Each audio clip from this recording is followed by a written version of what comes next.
guys, it's me, oh boy, it's me, and I'm joined by Mark Castor today. Yeah, that's right. A mixture between Mark and Castor.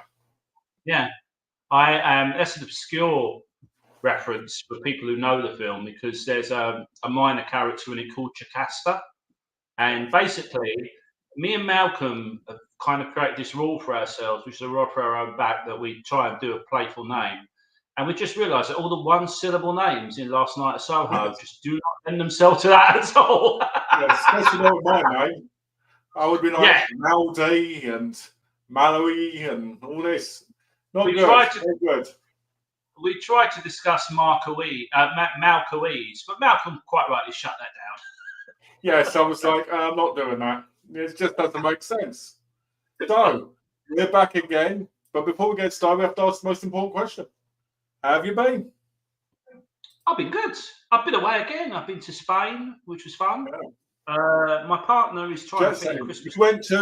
You went to Ibiza for the new Rise of the Foot Soldier movie, didn't you? You wanted to be an extra. Old man number 8. Be an extra, though. All right, son. What are you doing, son? On my patch, you slag. So, you got off pretty well. Exactly. Sadly, no. I was in Spain. My partner's trying to get in overdue family visits. And that was lovely.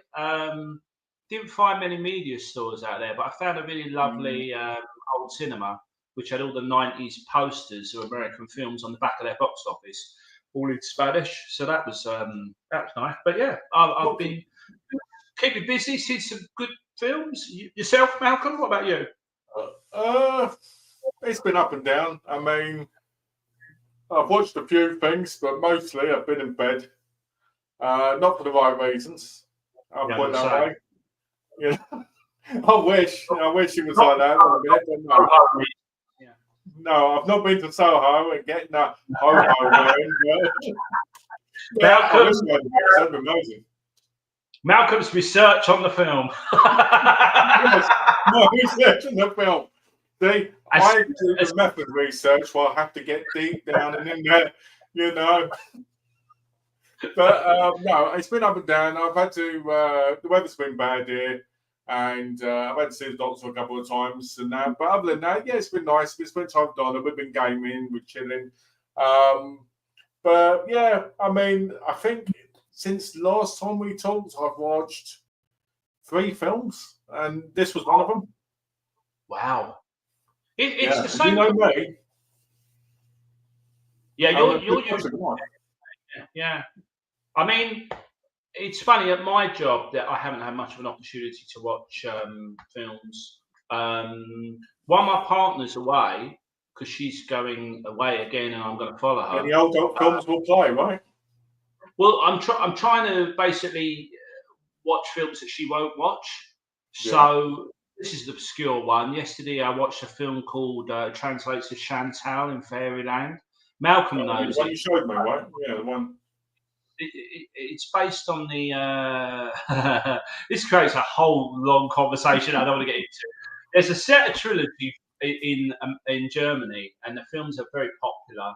And the title is like a play on swearing, like misspelt swearing.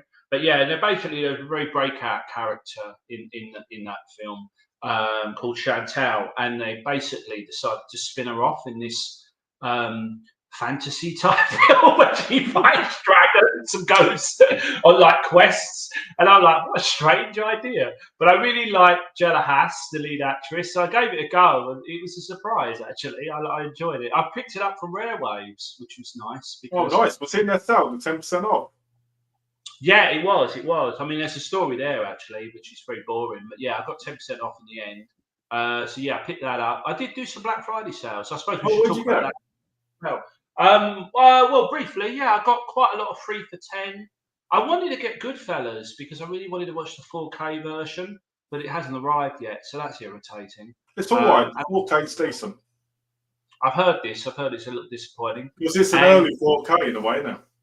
It is. And I picked up Run Lola Run and Snow White in the 2 for 30 as well. So I've been really wanting 4K of those. So So, what about you, Mal? Did you pick up anything? I picked up a whole lot of games for me and Donna to play together.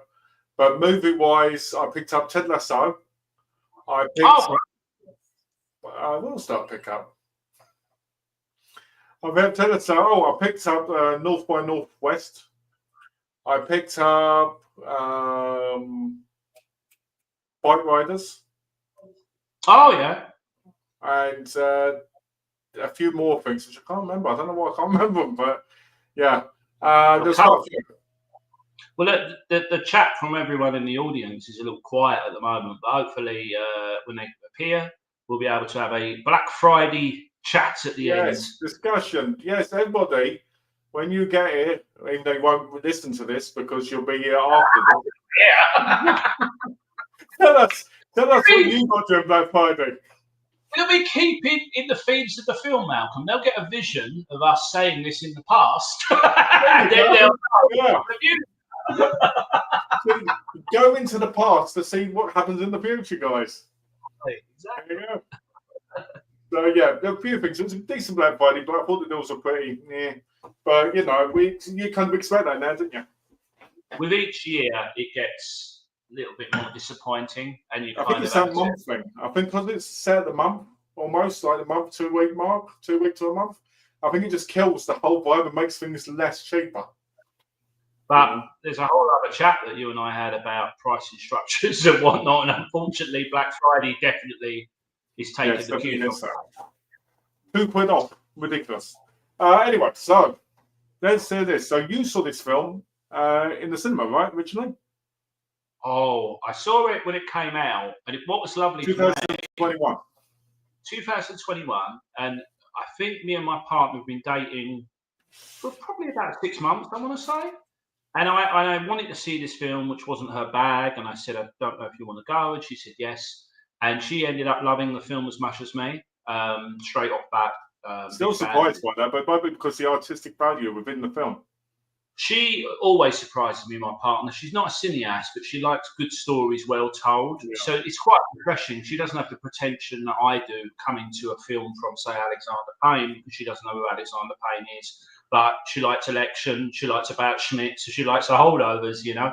It doesn't really, she doesn't really have that. So that was lovely. Basically, she's not a cinema snob like us. Pretty much. Exactly that. But she really liked it, as did I. I watched it in a multiplex, and the presentation was a little bit off, because for those who don't know, I am a projectionist, so I'm a little picky. So an award-winning projectionist at that. A Golden Globe awarding projectionist. How boring the ceremony would be if the categories out. Most boring category. Projectionist of the year. Cinema manager of the year. They're like, what is this? They don't care about these things. Yeah, and so I saw it again, and then I watched the disc when it arrived, I think, which would have been about 6 months later. And then you replaced it, didn't you? Because you found the collector's edition in CEX. Oh yeah, I'm gonna at the end of the chat. I'll show some of my things I've got on that. But yeah, exactly that. So I've seen it about 3 times with the recent reviewing for this, the 4th. And again, my partner surprised me because we watched it again, and we both still loved it. If anything, I loved it even more. It's one of those, for me personally, and I know a lot of people have mixed feelings about the film, but for me personally, it's a film that gets better, more rewarding on rewatch.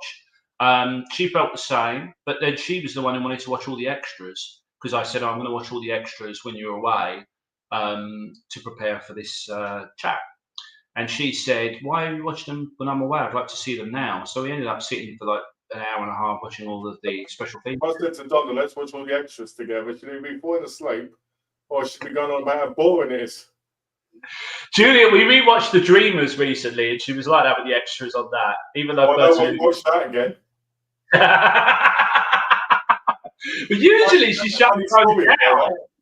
She shuts those down, and she was quite interested to see The Dreamers because of Bertolucci. But I can tell a funny story about The Dreamers. I picked up 4K, right, when the day came out.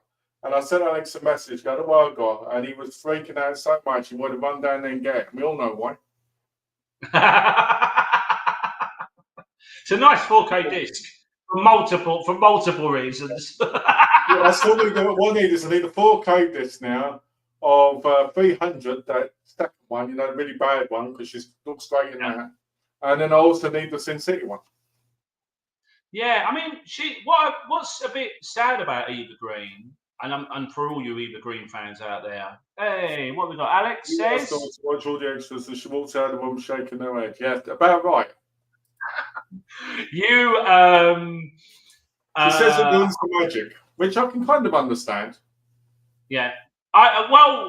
Spielberg doesn't do extras for that reason. So it's a very common thing. Spielberg doesn't want to do extras discussing the film because he thinks it breaks the fourth wall. Julia will want to watch extras. It's definitely not a film I buy pre-loved. Oh, okay. Yes. Well, think about it. Think about it. You got the disc, you got the thing in the middle. You know, you don't want to get down that road. It's funny because this is turning into a Dreamers chat, but I must share this great, slightly not for safe work story. So there's a scene in it where a character asks another character to, shall we say, pleasure himself. And I was standing in the cinema foyer where I worked at the time of the release of The Dreamers. Oh, where's this going? And a staff member came out shaking his head, said, "There's a guy pleasure himself against the wall." And the staff member went, "What, in the screen?" He went, no, in the film. He went, "No, I wouldn't walk out if there was a guy doing that in the screen and leave him to it." So yeah, The Dreamers, explicit. Not much explicitness in this, but still, oddly, straight off bat for the UK viewers, has the same certificate as The Dreamers last night in Soho. Yes. I'll be honest with this film. I was surprised that there was no sense of nudity, even from the back. Do you know what I mean? Like back nudity or any sort of, I mean, even the sex moments in it cut, you know, away. But I think that's a mixture of the not feeling like it's needed in a world where everybody feels it's needed now. You know? Well, the film already, we'll talk about the critical reception, but the film already came under fire for some of the things to do with its ending. And I think if he'd have added, a lot of the themes of the film are about misogyny and the culture of the 60s, which basically turned women into sex objects. So Edger Wright has never done those kind of scenes in any of his films. And B, I think if he'd started with this one, it would have been the wrong film because everyone would have gone, "Aren't you part of the problem if you're putting Anya Taylor-Joy and Thomas in?" But it's weird because all the characters are actually quite strong in their own way. All the female characters have a strength in one way or another. I agree, and it's weird because the film has a villain, but it doesn't. We're going to tackle. We talked about this before we came on, and we're going to tackle spoilers in the second half, and we'll flag when we're going to do that. And then at the end, we're going to play Smash Your Pass, all right? And we're going to say D Anna Taylor-Joy or Alexandra Collins or whatever you want to call her, all right? At the end, right? Does it die in the rig or is it her? Right. Oh, I see. Ah, okay. Interesting. I think we're going to pick, don't we? I think we should do that. So yes, you haven't seen this film before, have you, Malcolm? This is your first. No, actually, true story. I bought it in America when I got my first 4K TV. On your suggestion, because you said it's one of those films that look good on it, I bought it. I put it in. It looked awful because the TV was horrendous and cheap and budget. Guy ended up taking that TV back and ended up not watching the film. So this was before I moved. So this was just when the film came out on disc.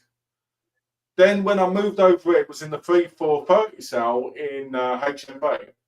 So I picked it up then, which was probably 2022, 2021, 22, and didn't watch it until now. So I had it for like 2 years before I even watched it. It's funny. That's what's so good about videos like this. It gets me to watch stuff in my collection that's been there for a while. This is exactly what I was going to say. It's funny. There's a lot of films that when they come out, if you miss the boat, then you tend to hop on the next boat and ignore the boat that's sailing away. And even if you have it on your shelf, it takes something to prompt watching it. Well, it's a prime example, isn't it, with you with things like Breaking Bad that you don't want to watch them because they had all that hype. And now it's been years and years and years before you probably ever will. I do like that with shows when you catch them late, because with Breaking Bad in particular, there was a lot of discussion on that show, and I felt that there was just too much discussion, for want of a better phrase. So I always try and get these programs later. So I appreciate that perspective regarding the sex on screen. It's something that frustrates me with Wright in general, but makes sense why he didn't change that with Soho. Female writer as well, Alex, Christy Wilson Cairns, I hope I've got her name right, co-wrote on this. So I think it was collaborative. It's good, actually, because Wright usually writes with, his Cornetto trilogy, he obviously wrote primarily with Simon Pegg, but he usually writes alone. And next, We waited a long time for that, considering that's like 6 seasons. Yeah, I know. I'd have to beaver through that. We did 6 Feet Under recently, me and my partner, and it took about 4 months, and that's only 5 seasons. So yeah, Breaking Bad would be vast. It's films in that case as well. Spin-off films are Better Call Saul. I think if you're going to do Breaking Bad, it should be all or nothing. You should do better. Yeah, definitely. If you were going to do a thing like that, you'd have to do a whole series going through like a season at a time in the movie. Yeah. Do you know what I mean? Otherwise, you're going to miss so much. Especially with the way writing in television works, because the first season of 6 Feet Under is very different, say, to the last season. So you watched it for the first time. Do we want to? I watched it for the first time. I watched it yesterday, actually, for the first time, because I wanted to watch it close to the chat, because I like to keep my mind as fresh as possible. That's why I didn't watch anything today, because I wanted to let it soak in. I wanted to let it think. And I really, really was not expecting much, because I didn't really know the full-on story. Right? I'd not really. People had said bits, but I tried to stay out of it. I didn't look at reviews or anything beforehand, because I don't believe doing that. I do look at reviews afterwards, mostly negative reviews, and you might go, "Why negative reviews?" But the reason I look at negative reviews after is because I like to see what things hit me that might popped in. Half the time, they're not in there, which is surprising. But yeah, what I was going to say about this was the reviews on it were quite divisive, and I think a lot of it is to do with the ending. A lot of it is to do with the fact that it has a very old style dialogue and feel. It feels more like a companion piece to Peeping Tom than the more cutting edge horrors that we've had of late, which are a lot more straighter and a little less kind of, Basically, they tell you straight, and basically it makes them dull as dishwater most of the time. I couldn't agree more. I think that what frustrated me with the bad reviews is there's a lot of artistry in this film that the film is shooting for. And on rewatch, I made so many notes, which I told you, because there's a lot of brilliance in the screenplay, which you can only really see on rewatch. And we're going to discuss those points too. And by all means. Well, I think because I watched it recently, I think when you mention them, I'll probably notice and go, "Oh yeah," so probably a few of them. Yeah. But it'd be interesting to still hear what notes you made and say where went. But if anyone else wants to chip in with their comments and whatnot about what they noticed, but Alex saw it and he felt like it fell flat. So he's got a lot of opinions on it as well. So that'd be interesting to, Alex put maybe while we watch it soon then. Another film that I think you watched, and I mean, I talk a lot, maybe too much, about the way to watch films. And I remember you watched Hot Fuzz, which was Wright's second film, and you were very underwhelmed by it. And I said the sound and the part of that film is so sort of big. Also, it's the same film to Shaun of the Dead, but it's different, because Shaun of the Dead was a lot more cleverer with plot, I would argue, even though Hot Fuzz is not a bad script at all. I think it's a really good script, actually. Yeah. But Hot Fuzz is definitely more about visual aplomb, and it's probably not as such as Shaun of the Dead. So a lot of people would have gone in and seen this loud, noisy sequel, follow-up to Shaun of the Dead, if you will, and said, "Oh, this is just, a film made with too much money." And that's the joke. That's exactly what Hot Fuzz is supposed to be. It's supposed to be this big American kind of, style film, but about British policemen in the countryside, which is why one of my favourite films. So straight up, I guess the thing I should say is Edger Wright, one of my favourite directors. I've not seen a film of his that I've not liked. I've seen some films that haven't wowed me as much as others. And that's less to do with his style and more to do with my personal connection to those films. So I've loved all of his films individually. There's not been one I've not liked. There's been films that others love that maybe I'm like, oh, I like that one. It's not my favourite, but yeah, I've never seen a film of his I've disliked.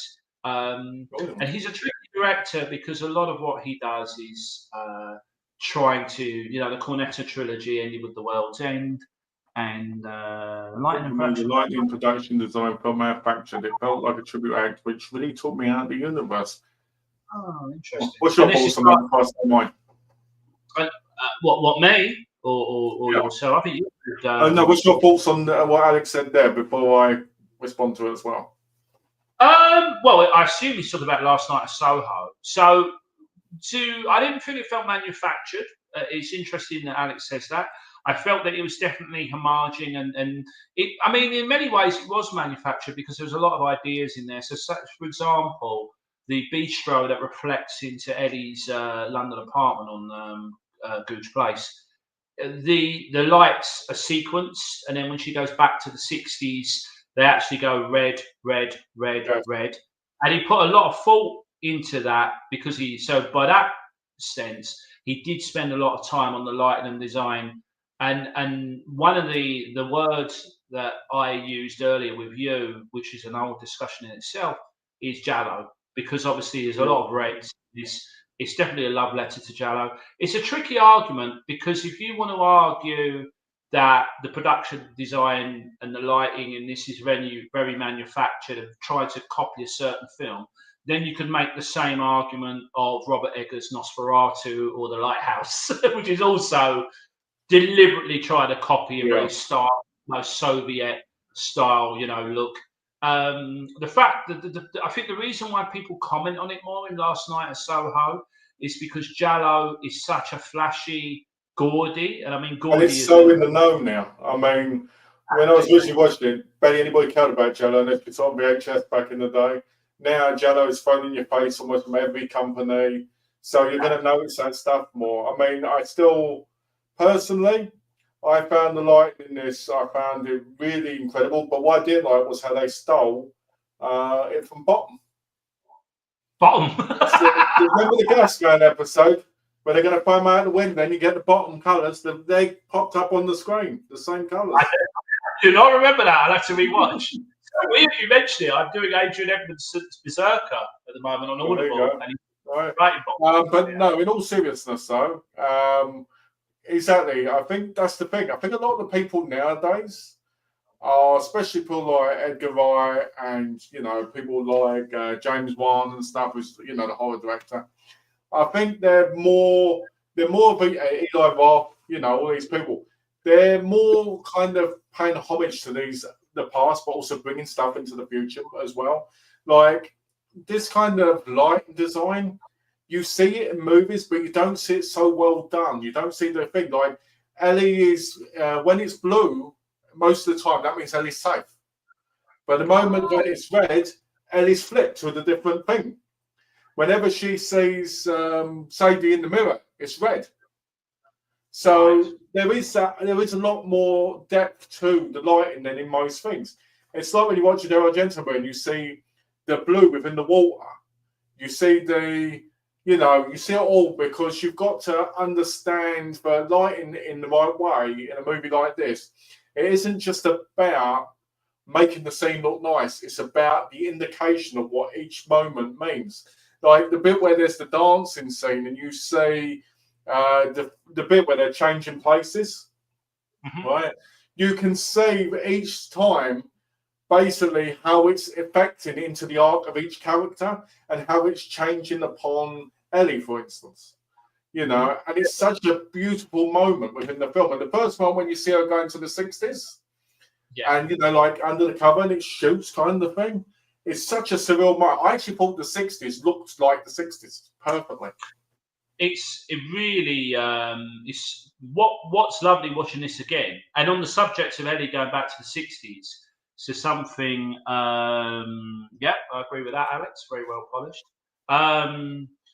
what another thing on the subject of that is the sound design. If you're watching that in the cinema, even though there's a very early standout scene where Eloise Ellie is thrust into a party she doesn't want to be at, with a Kink song playing in her ear and a dance song playing elsewhere, there's no surround sound, which is odd for an Edgar Wright film. He doesn't use surround sound very much at all until Ellie gets into the 60s. And at the point that Ellie walks into the alleyway, we hear the surround sound expand as You're My World plays, a Cilla Black song. Because that's her world. That's the world she wants to live in. That's the world she cares about. What I love about this film on rewatch is there's so many little song references, even right down to the titles. And we'll talk about them as they come up with the plot. But straight off bat, we see Ellie dancing in a room to a song called A World Without Love. I think it's called A World Without Love. And it gets stuck, but it gets stuck on a repeating lyric. So for those who don't know, I'm sure many do, when a record gets stuck, it repeats a small section rather than a note. So it gets stuck on this section, and the line it gets stuck on is "For you know not when they come, for you know not when they come," which is interesting because Ellie is plagued by visions all the time, and especially when she leaves her rural north to go, I think it's north, to go to London, to the big city. She's plagued by even more visions, which of course is the basis of the plot. So yeah, so straight off bat, there's a lovely little. You can tell. Wilson Kearns and Wright are working overtime to go back through the script and to put in little things that will pay off later and little clues as to what's going to happen. Which is what you call a master of doing that, because the thing with a mystery, any mystery, is the key is how many times can you watch it again and find the clues, find these moments, find these powerful situations that you've missed. I agree. And yeah, so to talk a little bit about the plot and the start of the plot, and we'll start talking about the themes of the film as it goes on, and we'll go back to lighting as well, no doubt, is Ellie is an aspiring fashion student. She lives quite comfortably with her grandmother. Her mother's not with her anymore. She passed away, but she still sees her mother. And we know this because we see reflections of her mother in mirrors and things as Ellie is in the room. But she's off to London. She's off to London to become a fashion student. And she's hoping this will go well. And straight away from her first arrival in London, again, as a precursor to the themes of the film, she's chatting with a seemingly friendly cab driver. I love that cab driver. Best scene in the movie. Talking about how she should be a model and how she has the legs for it. And straight away, Ellie's uncomfortable because she's a very nervous, quiet, shy sort of girl. So she makes an excuse, leaves the taxi, and even waits for the taxi driver. You forgot the bit where he said he's going to be her first stalker. He did say that, yeah. So it's really odd that straight away. So I don't know if Wright and Kearns are making or Wilson Kearns. Because I thought when he said, I haven't got enough to go all the way, and he went, well, we can work this out for what we doing, fake taxi here or what? Yeah, it's true. So straight away, we're setting London up as a place where there is predatory behaviour. And to make things worse, Ellie befriends her roommate, who seems fine, whose name is Jocasta. Interesting side note, Wright called her that because if he was a girl, that's what his parents would have named him. He would have been called Jocasta. Jocasta that's actually quite a good bit of trivia, that. I didn't know that. I listened to the commentary, so. Jocasta seems fine. She seems a bit vapid.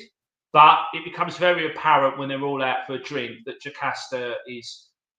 I mean, again, you could do a whole conversation about her because she's clearly, like a lot of modern girls, a deeply insecure character who doesn't trust herself and her abilities. So she basically crushes people down around her. Well, let's be honest, when you look at her character in the film, right?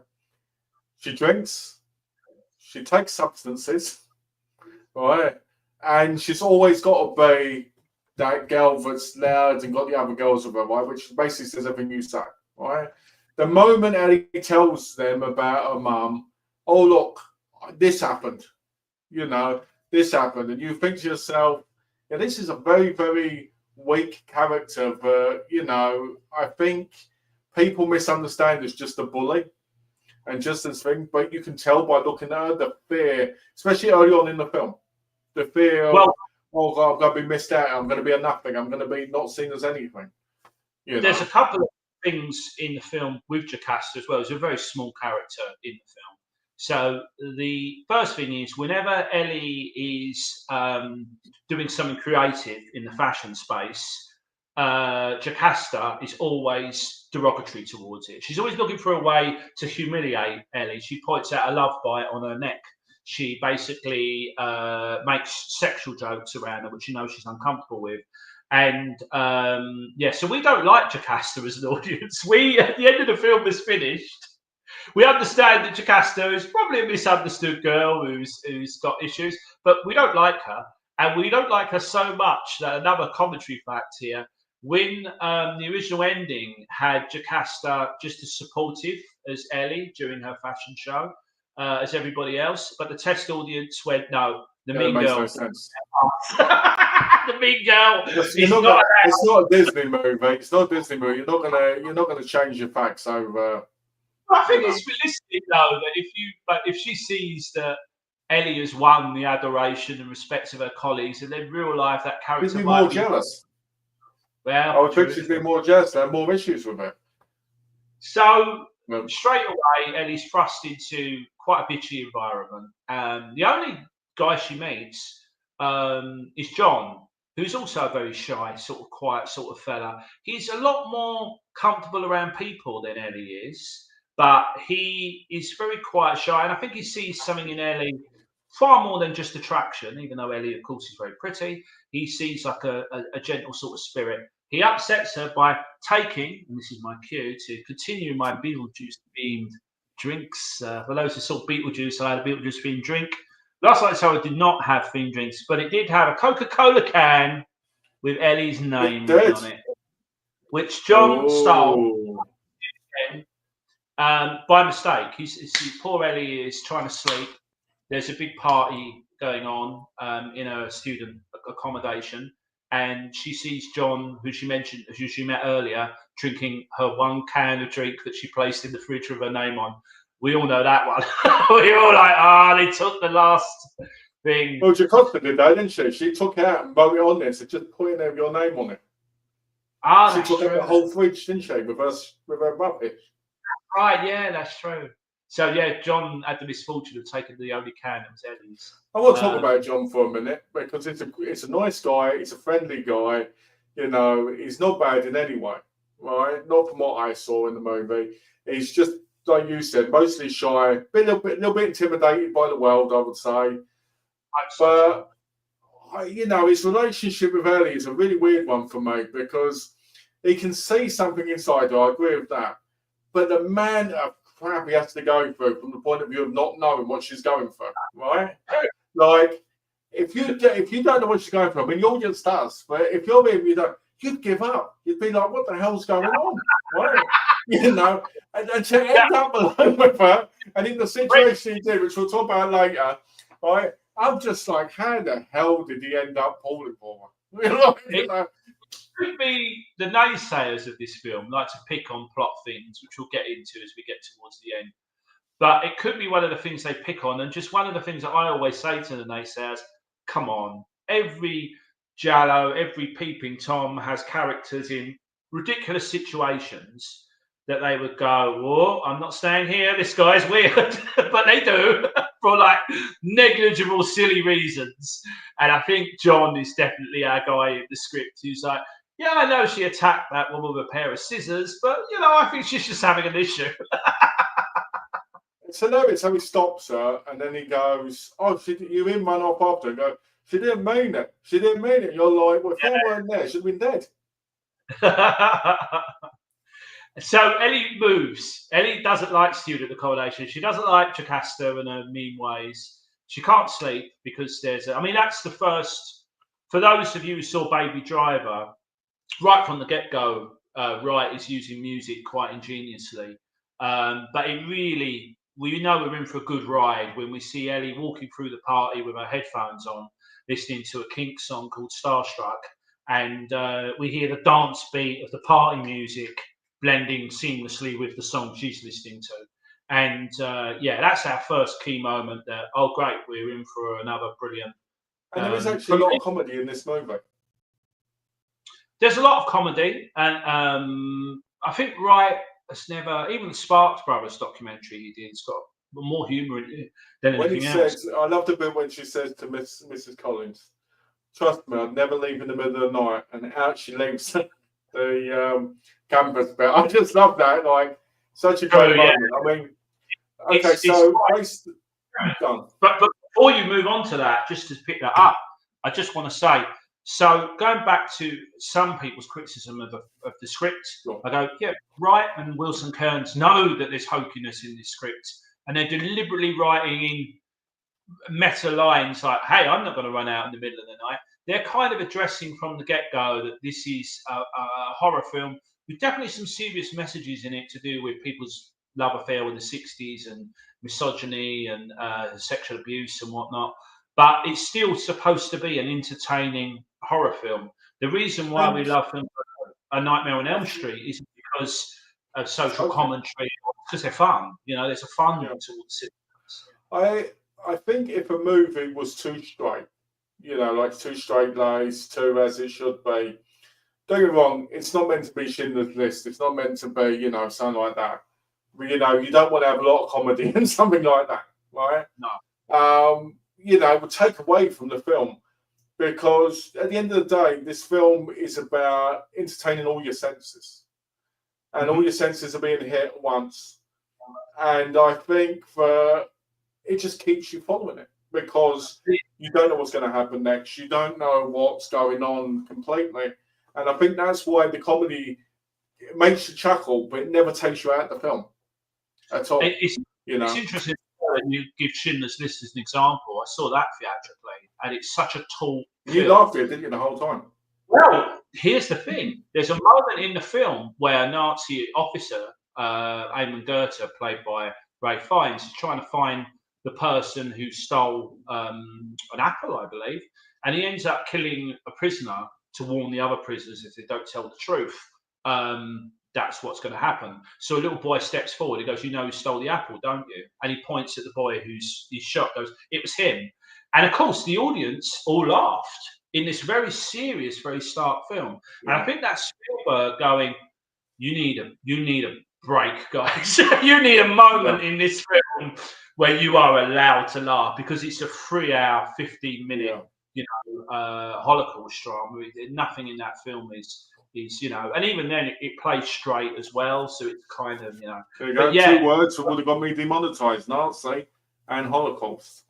Oh, really? Oh, okay. There you go. So purposely try to destroy the channel.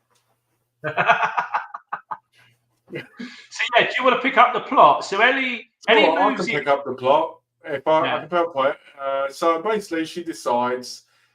She goes out and she finds a little card on the floor, which is advertising a room to rent. So she calls up and she goes around there, and it's Mrs. Collins, who's played by legendary actress Diana Rigg. Which one thing I did like about this film, I will say it's Edger Wright, which I only remembered after we started this chat. He does love putting in respectable veteran actors and actresses in all his movies. Because we got a few in this one. But anyway, so she meets Diana Rigg. Diana Rigg shows her the room. Mrs. Collins. I stopped calling her by her real name. Sadly, she passed away, didn't she? Diana Rigg. Diana Rigg, last film, she didn't see it completed, and she was. Some of the conversations she had with Edger were quite important as well, because they kind of reinforced some of the things we see in the 60s as well. It got to me because when I saw in this movie, I didn't realise it was her. Okay, who's that? Because when I was watching her in Game of Thrones, she looked so much older. Right. So, I was quite impressed. Anyway, so she gets the room. She's given these ground rules. Don't bring boys back here. Don't do this. Don't get in past 8. You got to do your own laundry, which again, we get another joke, which goes, "I don't do my laundry." She goes, "I do my laundry, just not mine." So she ends up in the room. The room's massive. I was like, my word. Oh, if I went in the room that big, I'd be in half it. Right. So she ends up. straight away, it's quite odd that Ellie has ended up in that room, in that area, and we assume the room is quite reasonably priced as well. Is there it's a path? too easy too. Yeah. And she ends up sleeping there. And we get that first whole moment, don't we? Where she puts the blanket over and it shoots with her laying there across this fantastic scene where it shoots and then she's walking down that alley. And she sees the bright lights, we see the cars, we see the cabs, and we see what films are on the marquee. You should know this. Yeah, well, obviously, for anyone who's even just a cursory viewer will remember Thunderball, but there's also all these great Dirk Bogarde films in the small poster frames, and I thought that would excite you when you saw them. But do you remember what they were? I don't. I want to say one of them might be The Servant, but I can't remember. One of them, I remember one of them. One of them was Peter Cushing's Dr. Terror, House of Horrors, I think it's called. Oh, great. Yeah, that was there. And there was another one underneath, which I don't remember. I thought you'd remember, see? No, that one is, yeah. But yeah, you know, she goes in, and I love that scene where she puts her hands. Yeah, Thunderball was the main attraction one, wasn't it, on the thing? Because I just said, I think Thunderball 2, because it was the main highlight, because that was supposed to tell you what year it was on the thing. So she goes in, but what I really like is I love that scene with the glass, you know, hands on the glass, and we see Anna Taylor-Joy for the first time on the other side. And then that switch where Sadie's walking, and you see her walking in the glass. I love the moments as well where each time she's by a bit of a mirror or anything, you see her looking in the mirror. You see her like she's there and she's not there at the same time. It's such a beautifully well shot design, you know. And I think the character of Sadie is introduced so perfectly because she's confident, but she isn't confident. But you feel like she's in that moment because you feel like she's a powerhouse when she says, "Oh, I'm going to be the next to the black. I'm going to be this. I'm going to be that." And you really see how she's pushing it. One of the things I think about Sandy, which is lovely, is she's straight away a very strong, confident woman. She's asked, is there a man with her tonight? She says no. And she doesn't feel there should be a man. And straight away, for a girl from the mid-1960s, she's very strong, independent. We don't know anything about her past. We never learned anything about her past either. But we said she's been brought up very well, and now she's decided she wants to be a singer, and she's got the go, and more importantly, the talent to get to where she wants to be. And what's sad for us as an audience is we are going to see that chipped away scene by scene with every experience. Well, it's not just that. We're not just seeing it ourselves. We're seeing it through Eloise's eyes as well. So it makes it even more disturbing because we're watching a young girl watching this vibrant, strong woman being destroyed. So it's also destroying her within as well, thus affecting us mentally from both standpoints. So then she meets Jack, doesn't she? She basically first she has to get past this man who's pretending to be a pervert, basically an old pervert, a sleazy old typical character. It's really interesting. Wright makes sure that the guys who are the villains in this film, the unquestionable villains, really do look like what we associate with. And when we see newspaper articles to do with a spoiler moment later on in the film to do with those men as well, they're all factory owners and people who've got too much money and no sort of breeding, and you realise, they live in a time, this moment in time, where you can go through using women as you want if you've got a lot of money and you've got a lot of contacts to do that. And Sandy meets her first one, and straight away she dispatches of him and actually finds Jack, who seems a suspicious character, a bit cocky. He seems like what would be more like a London gangster than somebody. Yeah, but he's charming, and a lot of young mods at that time were this way. So Sandy kind of buys into it, and she lets down her guard, because he protects her. He does. He protects her from that guard, doesn't he? He protects her. Right, yeah. And we get this amazing dance sequence to pick up from what you were saying about the effects earlier. So Wright and his team decided very early on that they wanted to use practical effects where possible. and that just meant a real rod for their backs, because the whole dance sequence, which is set to a piece of music by John Barry, a really great piece of music, really brilliant 60s piece of music, Beat Girl, I want to say, the theme from Beat Girl. And we're watching Sandy and Eloise spin. So basically, as the camera moves around 360, by the time the girl is back in shot, she is then the other girl. She leaves the shot, she basically returns back, and so on and so forth throughout the dance. And I remember watching that, thinking, how have they done this? And you obviously think some state-of-the-art visual effects are involved. And if you watch the extras on the disc, you can actually see, no, it's all practical. They had to choreograph a pinprick accurate scene where Thomas Mackenzie will duck out of sight and Anya Taylor-Joy will take her place, and then vice versa. And which reminds me a lot of a difference between like old school martial arts movies and Bollywood movies. Exactly. That accuracy of having to keep that shot and just being able to jump in and jump out. I agree, yes. And it means that weird. It's very weird, especially with for a lot of all you home cinema people out there, with 4K and whatnot entering the mix. It's quite sad that when you watch a lot of visual effects films in 4K, they don't hold up because they've had to soften the image to deal with. And the beauty of using practical effects is you get a nice consistent image throughout as well. There are visual effects in this movie, of course, but wherever a practical effect can be used, right down to the fact that the casting casts two brothers from the Harry Potter films as an individual waiter, one waiter, and basically the mirror image is the twin brother, so that they're able to use. Oh, George and Fred. Exactly, they're able to use a practical effect. They're not able to go, well, will they have two different versions? And so the actresses are mainly present in the scene, imitating each other and doing it all for real. And it's funny, that pays off. It's the same nostalgia we feel when we watch an older practical effects film. We love it a little bit more than the great state-of-the-art visual effects films that are coming out now, because it just feels a little bit more heart to it. Why? I have no idea. We just do. It seems to be quite consistent.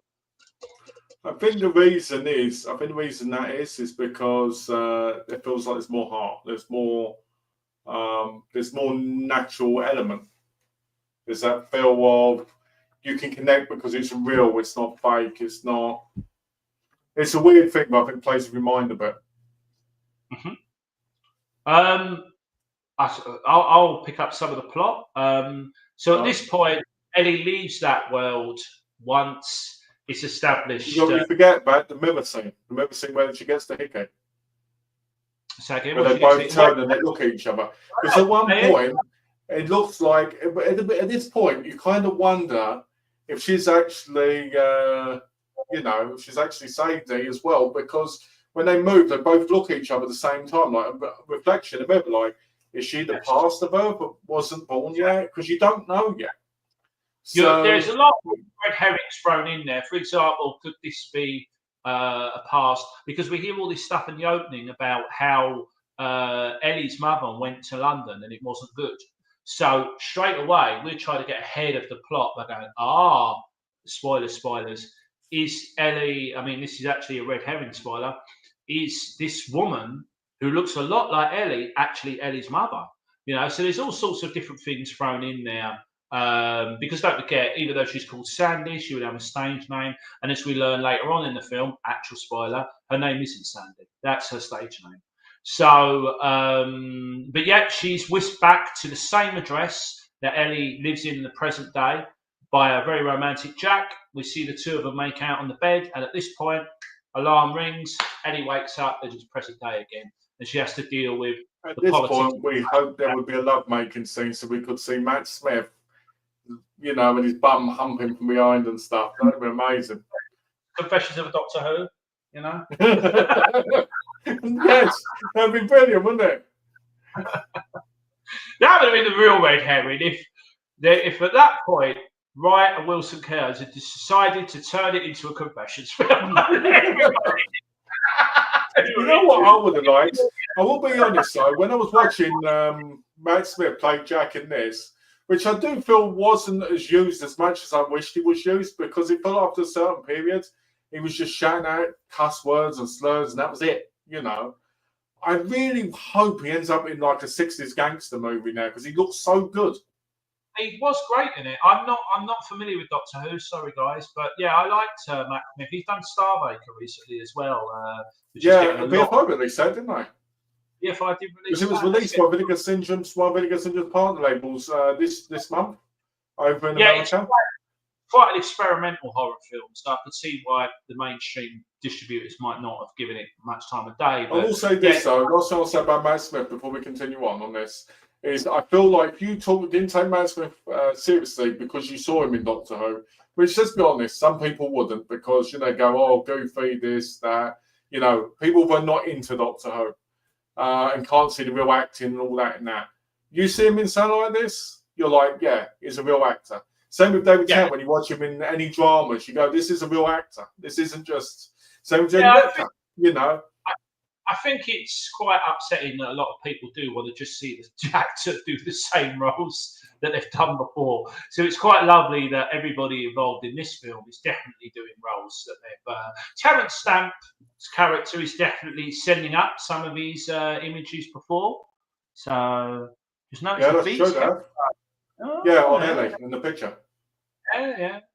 It's funny, I was always surprised that Ellie had such up-to-date headphones. Bearing in mind that when the movie started, I actually put the set in the 70s before she got on the train. Okay. Yeah.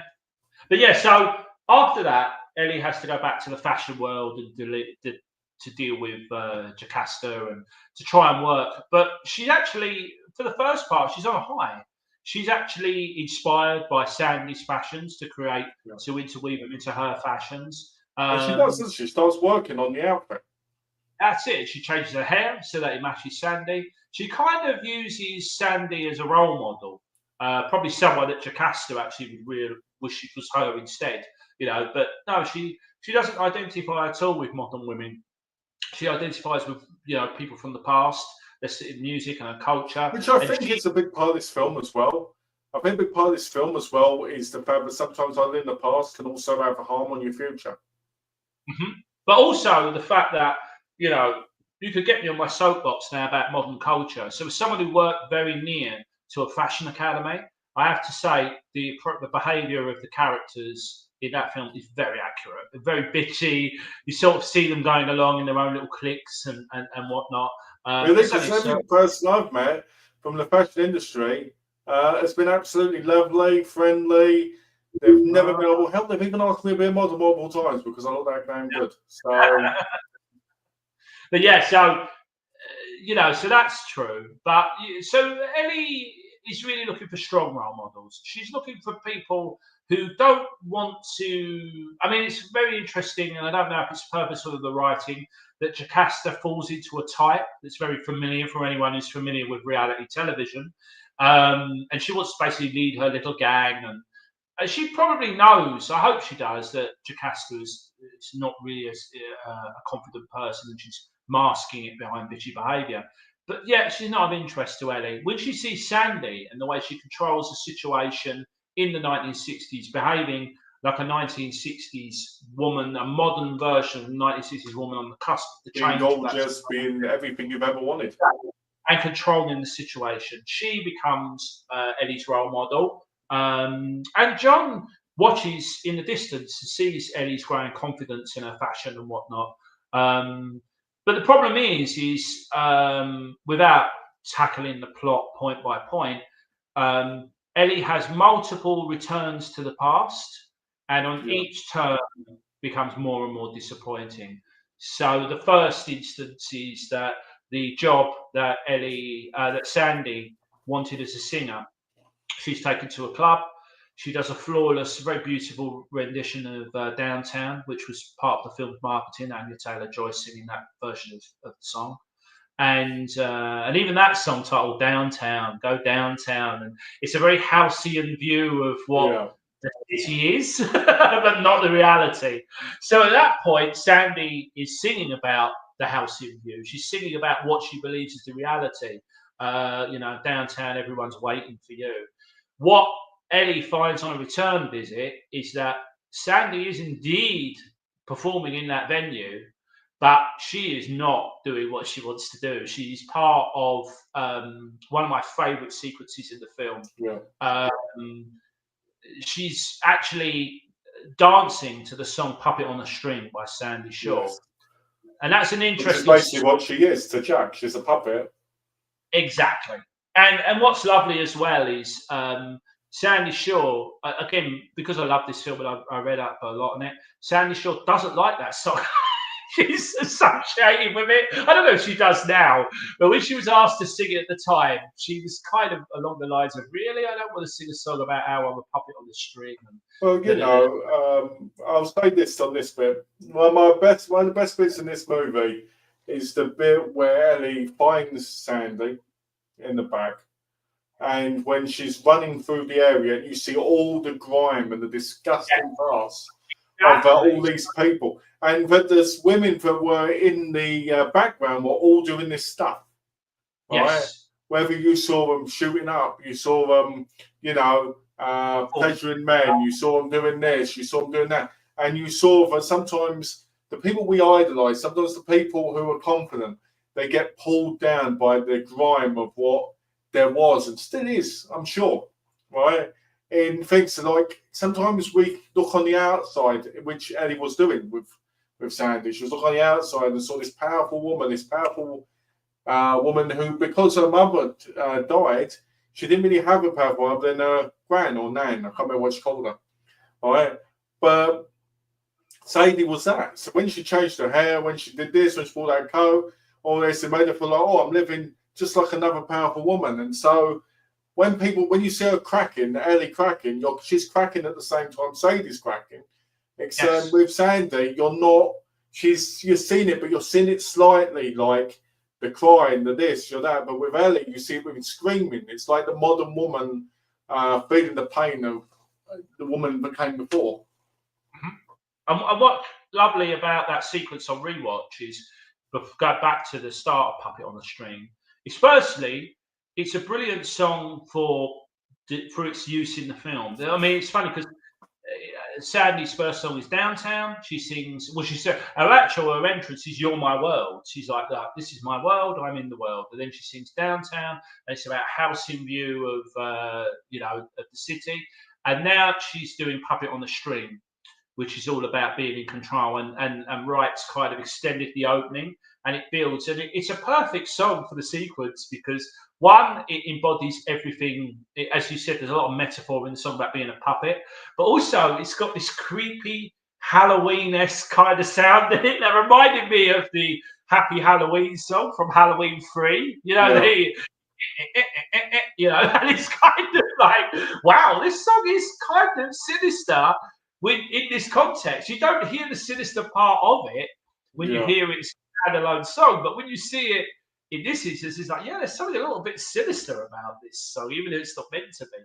And what's also funny on rewatch is when you first see Sandy being part of that review, she has to do a very sexualized dance where she has to pretend to be like almost like a wind-up toy, and you're a bit sad when you first see it, but when you rewatch it again, Anya Taylor-Joy is so funny with how bad-tempered she is in that scene. It's really amusing because all of the other kind of dancers are doing this kind of jazz hands smiley thing, and she just looks so angry and annoyed. And there's a bit where she has to kind of do this oh my gosh face, and she does it so ironically with like a flick of the eyebrows, and you know that it's quite brilliant that she's like, I'm really going to emphasize to the audience that Sandy hates doing this, and I'm going to have a lot of fun doing it. But yeah, as you say, then we see the backstage, and that actually is the reality. The reality is, and to talk very early about what I really love about the script is when we talk about the 60s, we have a very halcyon view of it. I keep saying halcyon. We have a very romanticized view of it because of how much that era represents in terms of change and progression, but not for women. Women were not, there was not a good era for women. It was a good era for women in terms of how they looked. Some of the most beautiful women, like Jane Fonda and whatnot, were birthed in that era with their, and it was stunning. The look of the women of that time. But it was still sexualized. Exactly, and because they were sexualized, it meant that a lot of these women, you know, and it's true when you listen to the actresses from the confession films talk about their career, not so much their experiences on that film, ironically, but just all those set of films throughout the decades. They would talk about being sexually harassed, and you know, and it's Diana Rigg talked to Edger Wright about being looked at like a piece of meat when she entered the Café de Paris in reality at that age. So yeah, we have a very romanticised view of the 60s, and what is lovely about the set design and the look of the film is that Wright is basically saying, look, I love the 60s too, and there's a lot of beauty and brilliance in it, which I'm going to show you. But I'm also going to show you the bit that you don't want to see, which actually clarifies there wasn't the 60s had a lot of problems. Besides, the fact that Ellie's been snapped into reality in a sense as well. Yes, because Ellie is the character who we see straight from the beginning loves the 60s. Her designs are influenced by them, the music she listens to. And what she's slowly learning is the era that she loves was problematic. So yeah, they're the things I really love. I think, do you want to pick up the plot? Because we got up to where pretty much both the characters now, Ellie and Sandy, are in a very bad psychological place. Yeah. And the thing I don't mind, you can continue. While she's getting, she also gets work in a pub called the Toucan, the real pub in London's. I love that bit when she goes in there and she goes, "Is they working?" And goes, "Not only for the Irish." And she goes, "Oh, okay." And he goes, "I'm joking." And we see Terence Stamp.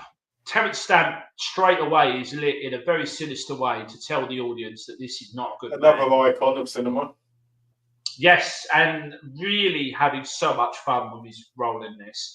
I think Edger Wright, and aren't we all a huge fan of the Limey? And the Limey he's quite brilliant in the Limey, because if you watch the Limey outside of the Tell 'em I'm Coming line, his performance is actually quite understated for the most part. That he knows it's big, and it's the same in this film. The best part in the Limey, one of the best bits in the Limey for me is the bit where he gets chucked out, and they go, "Don't come back," and he just gets up and just walks straight back in there, shoots them. I love that. It's such a funny scene. But yes, that's brilliant in this film. But we don't really know much about him other than the fact he's a customer in the pub where Eloise works, and he seems to pay a lot of attention to Eloise, which and he's called Handsy. Healthy, yeah. And because he's always got his hands on the go, and he's always watching. But yeah, so what's interesting, and now we're getting into spoiler territory for those who haven't seen the film. And when we return at the end of the film, Malcolm will put a time code, I hope, as to when we. Well, time code, spoilers, 20 minutes after this bit, so you get the spoilers, but you don't get the extra spoilers. Yeah, exactly, don't get the extra. But yeah, so what's interesting about, we see a montage of the way Jack is now, to take it further than Sandy being made to perform in a way that she doesn't on stage. She is now being pimped out to men. And initially she is told, these will further your career, so you need to do this. It's just little favours. We never see what those little favours are, but they're most definitely sexual. And we get basically a montage of Sandy falling further down the rabbit hole of doom. And what's interesting about that is we basically see her putting on an act for each person that she has to give favours to. And her name changes each time. It gets further and further away from Sandy. So in the end, she ends up with Lexi and Alex. And these, again, are clues to the real identity of who she is. One of the things I thought was really interesting about that scene was when they go, "What's your name?" She goes, "My name is, let's say, Alex." And they go, "What a beautiful name," over and over again. And it made me think about, when you talk to a woman on average, you go, "Oh, what's your name?" You go, "Oh, that's a nice name." Or you go, "Very." And I was like, yeah, it must be one of those really boring, tedious, broken record things. Yeah. Do you know what I mean? It really must be. And what's worse as well is Sandy knows that these men are not really interested in her at all. They're really going through the motions of small talk to get her, Just get that pimping action going.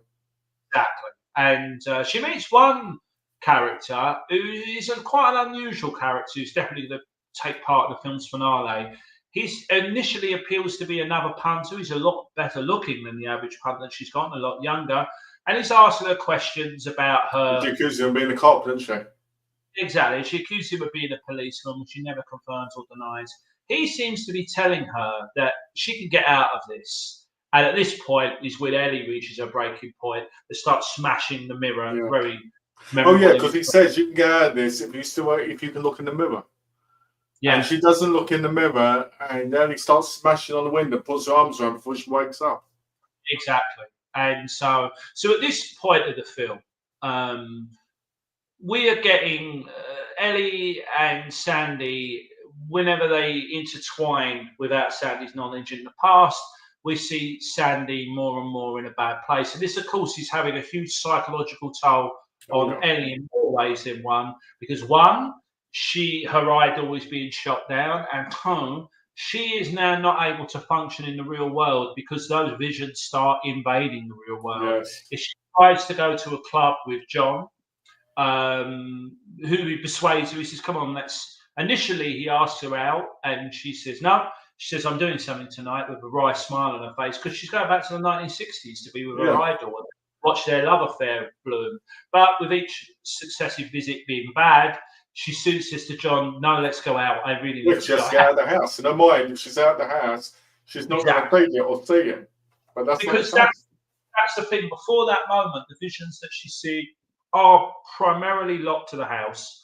But once she starts trying to ignore and spend less time in the house, they start invading the real world. It becomes more like a mental illness. It's stuck. It's on repeat. Exactly. It's hitting them over and over again. So potential spoilers. Is Ellie going mad? Is any of this in her head? Is it some sort of vision? Is it really happening? Is it representative of the past?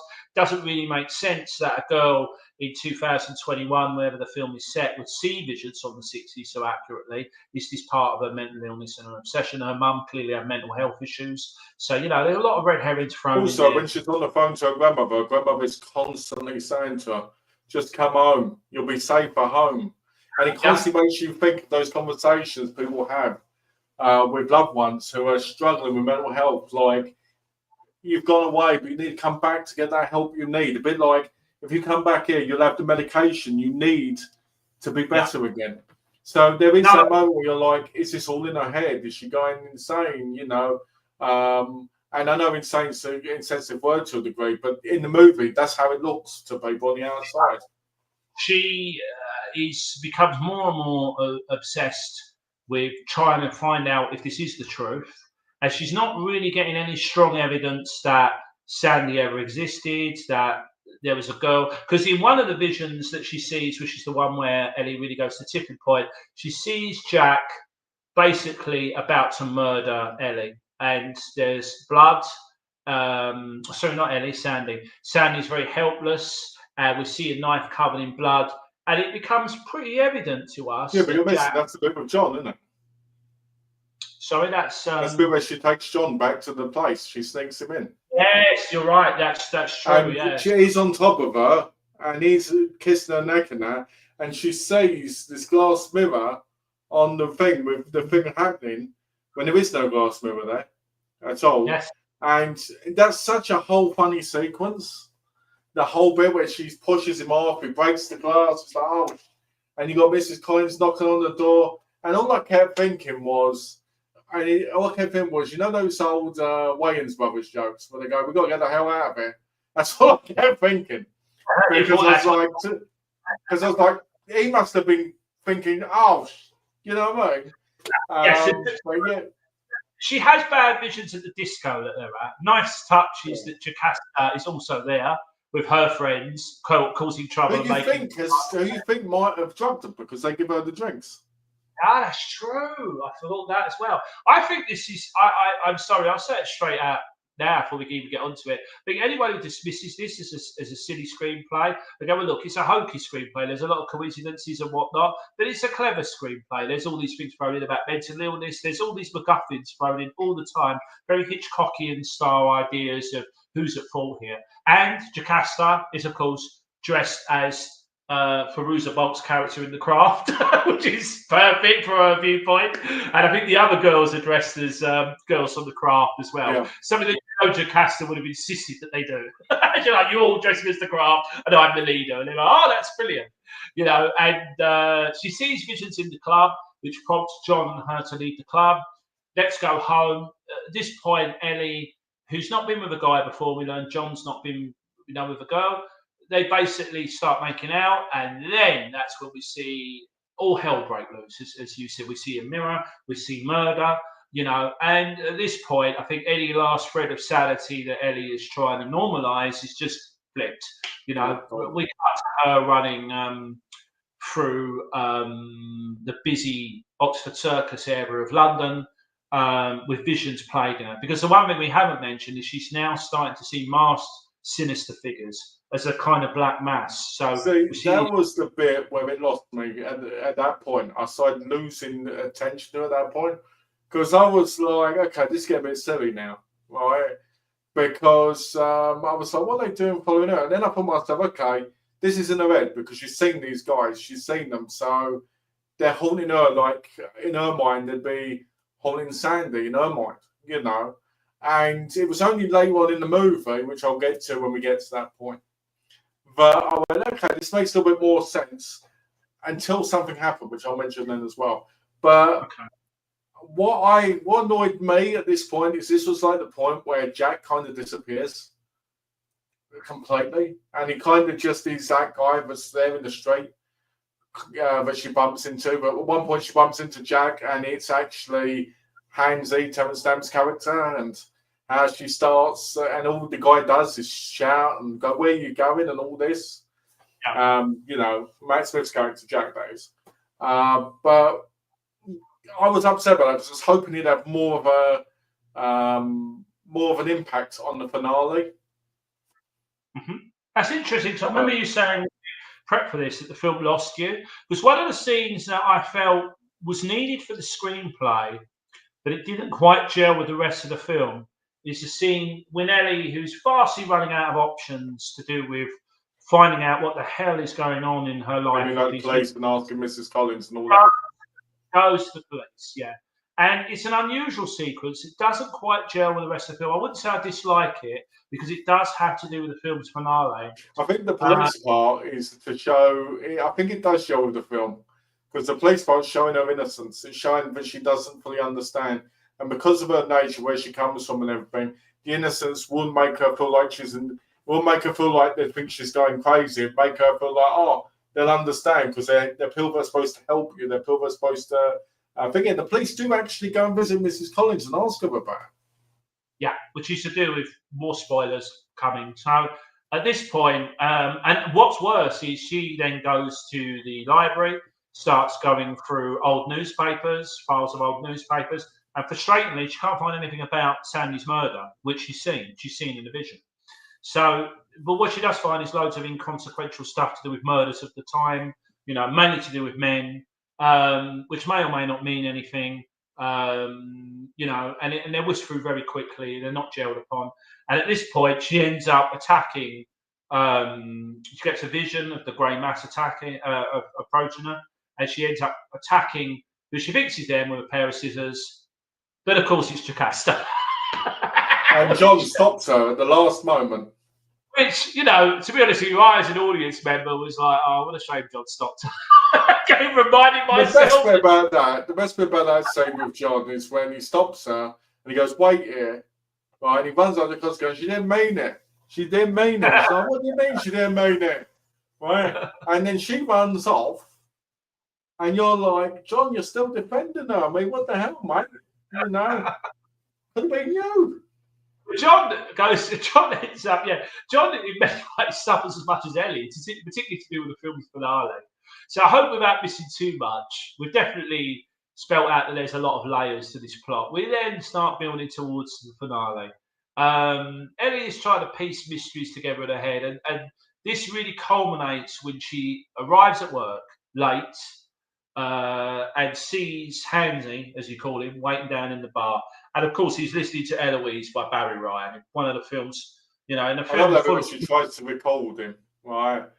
and he starts saying those quotes, and he's like, and he's walking away, and she's chasing him outside. It's like, yeah, who's the one who's the trouble here? Yeah, exactly. But it's in a film full of great moments. That moment where she just walks down the stairs to like the fanfare opening of Eloise, and you see that kind of like that tone, the dark tone around him. Yeah. Why he's doing it.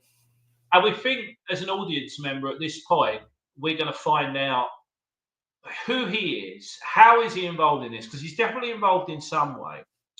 But now we are really heading into the river of spoilers, because we are basically looking through we're going to talk about the film from a rewatch perspective as well, for those of you who hopefully have already seen it. So the interesting thing about what Hansy says, his real name is Lindsay, and we learn later on that he's actually the cop that was trying to warn Sandy in the past that she needs to change. She's falling down a rabbit hole. He sees a beautiful young woman who can get herself out of this, and maybe it's the time for her to call it quits on a dream and to go.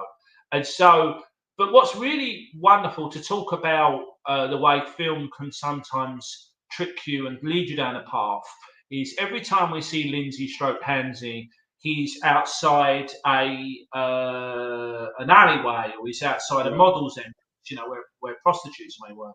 He is lurking in the distance. He's wisecracking the pub. He's every bit framed like the film's villain.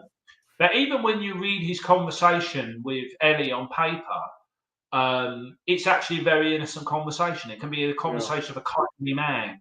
But because of the music and the way he's shot, we're also led to believe, like Ellie, that there is something sinister about him. But in actual fact, it turns out two things. One, he is genuinely sees in Ellie something that as a retired policeman he doesn't like, that she's a girl that could be falling into something that isn't healthy. He's seen many girls ravaged by this before. Yeah. But secondly, he knows about Sandy. He knows who Sandy is. He knows what Sandy did, which is when we get towards the finale. And he may also know that Ellie is potentially in very close proximity. Well, there's a bit in it where he goes, when she goes, you killed her, and he goes, if anyone killed her, it was Alex. Yeah. Yeah, that's great, yeah.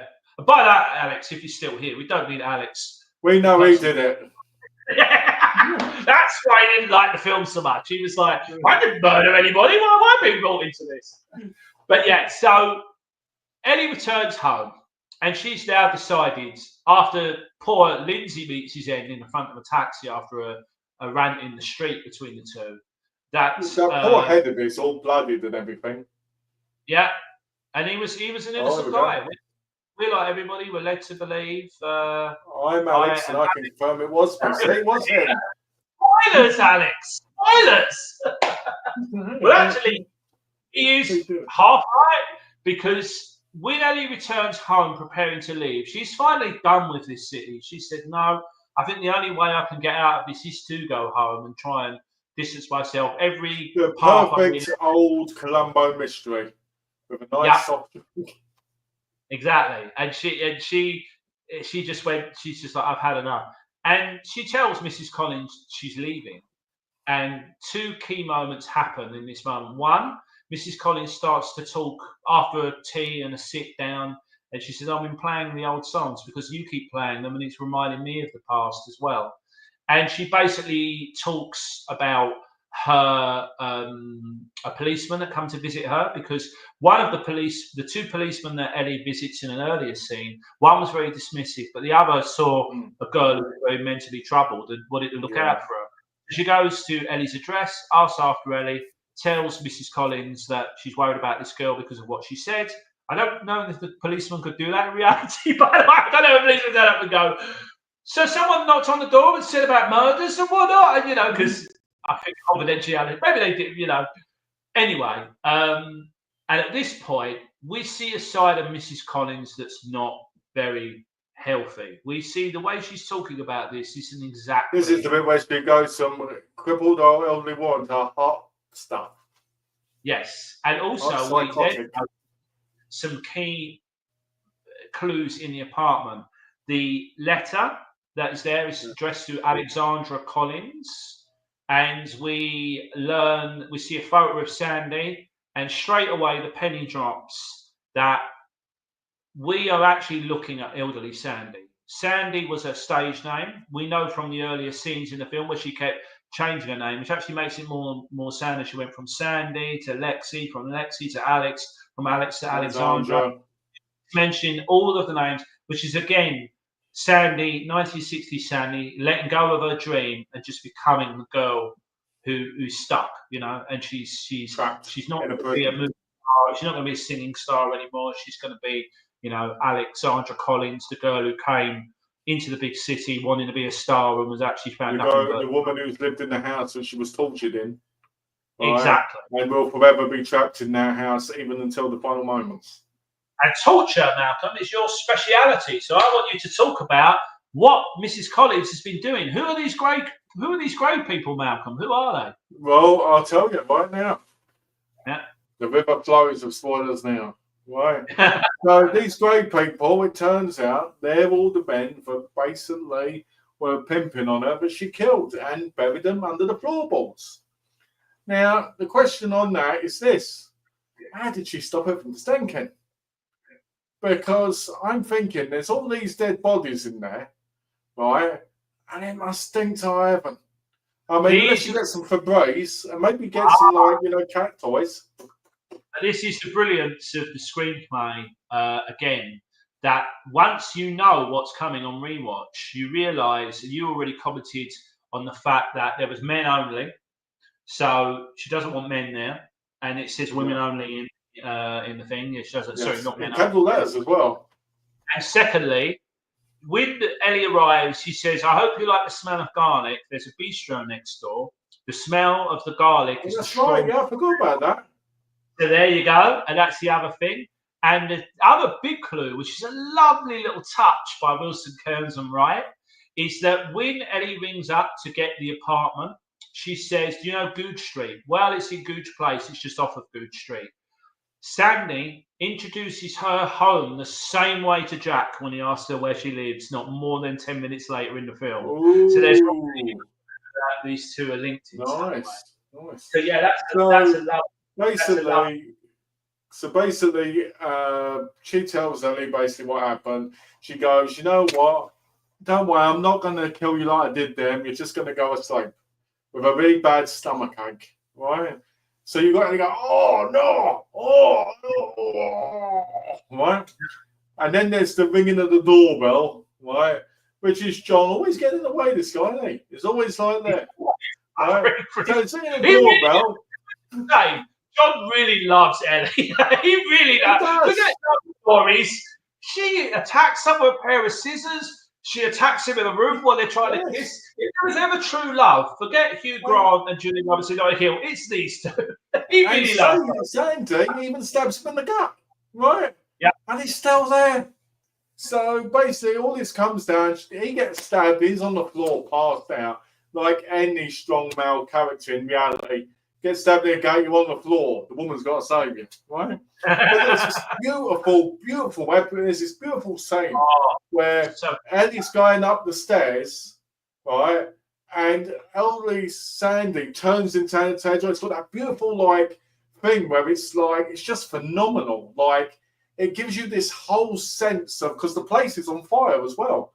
It gives you this whole place of what her character is, because it's like by being in a situation, Sandy is also dealing with the evil part of her, but it's not the evil part of her because of her, it's because of what they did to her. Exactly. So, and you know. So what's also lovely as well is the announcer. So at the point that, so the place is caught fire because basically there is a cigarette that's burning that Ellie knocks, because at this point Ellie's so intoxicated with whatever Mrs. Collins has given her. And not just that, that could have been one opportunity to be saved. Yes, so she's tried to basically save John from entering the apartment, knocks down the ashtray. So now we've got not only an apartment with a killer running around in it, but an apartment that is on fire with a dying man on the floor. Yeah. So she's slapped viciously by Mrs. Collins, and then we descend into fantasy. But what's a lovely touch is I remember the announcer announcing like she's about to put on a performance, but he introduces her for the last time as Mrs. Alexandra Collins, and we learn then Andy and Alex as one. It's the only time that she's introduced as a performer with her name, and we see intertwined images of Sandy singing "You're My World," the film that was her introduction, while the elderly Sandy, in reality, is trying to encroach upon Ellie and murder her because the whole situation is getting out of hand. She needs to basically finish off Ellie, finish off John at the bottom of the stairs, who's still very wounded. But get the hell out of there. Her apartment, yeah. And what's also a lovely touch is the record that we close up on as all this chaos is happening is called "Everything's Coming Up" by Dusty Springfield. And it's like, yep, everything is coming up, because as we see, taking it back to you, when Ellie finally gets to her room after kicking away Mrs. Collins, it's interesting. Oh, it's not over.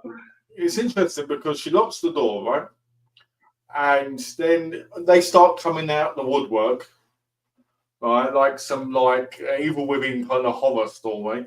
And they hold her on the bed, and she's like, and then the guy goes, and then they go, "Help me," and they put the phone to her, and I'm like, why are they holding her when she could just grab the phone? See, that's the thing. So this film ended up with, there were a lot of people who loved the film as much as who didn't. Hopefully more that did, I would hope. But a lot of critics have capitalised on this moment, because at this point, because of Mrs. Collins' confession, we now know that the grey mass, the people in the woodwork, and the men who are now zombified in reality, they're all the same. They're all victims. The only thing I can imagine, sorry to cut you off, but the only thing I can imagine is it's because the way she transformed herself to look like her. Yes, and also, possibly, yes, and also, but we learn that they're all the same. And I think, I don't know if they could go back, Wright and Wilson Kearns, whether they would change that line of "help us," because a lot of critics seem to have unfairly got from this, I don't know why, that we should feel some sympathy for these murdered men. And whilst we don't want anyone murdered, even if they're horrible people like these men are, we don't feel sympathy for them. And these men in this situation would probably ask for help if they've been locked in the same kind of where's limbo. Jack? I don't get why Jack wasn't there. Well, Jack does appear, don't forget, because he says, "You're the one who wanted this." And earlier on, Jack says, "I'm with you to the end." And he literally is with her to the end. Because when Mrs. Collins, Sandy, eventually gains access to the room, she slaps, Jack slaps her forcibly. And it kind of is a big wake up for Sandy stroke Mrs. Collins, that she's been building all of this torture and all of this suffering that she's been carrying around all these years from all these murdered men. It's got to a point now where she cannot continue. The secret's out. Her life is probably at an end, and she just needs to kind of realise that to murder. I actually think that bit with her and Ellie at the end is a really beautiful moment. Well, it's also the only moment that she's been shown any love. We've never seen Sandy throughout the film being shown any. Don't see her with any friends or anything. No, any love or friendship. All she's seen is predatory men. She hasn't really found any confidants, and she's certainly not found anyone who will love her. And so the fact that Ellie basically says, "I understand why you did what you did." Enjoy your dinner, Alex. Oh, he's having dinner now. Oh, thank you, Alex. I think it goes up, just that you can watch the end later. But yeah, so basically she basically resolves that to kill John, who's practically innocent, and Ellie at this point is probably a step too far. And she basically says to Ellie, "Go, save the boy." And Ellie doesn't want to leave her. She goes, "We can save you too." Yeah, because she feels. I don't know. I would imagine if you spoke to male critics, they're probably annoyed that there's sympathy felt for what's basically a girl who murders men. And I think if you spoke to the naysayer women, they're like, "Why do these men say help us and help us?" Glad we could do that, Alex. Good. Yeah, and as I say, all opinion is opinion. It's all valid.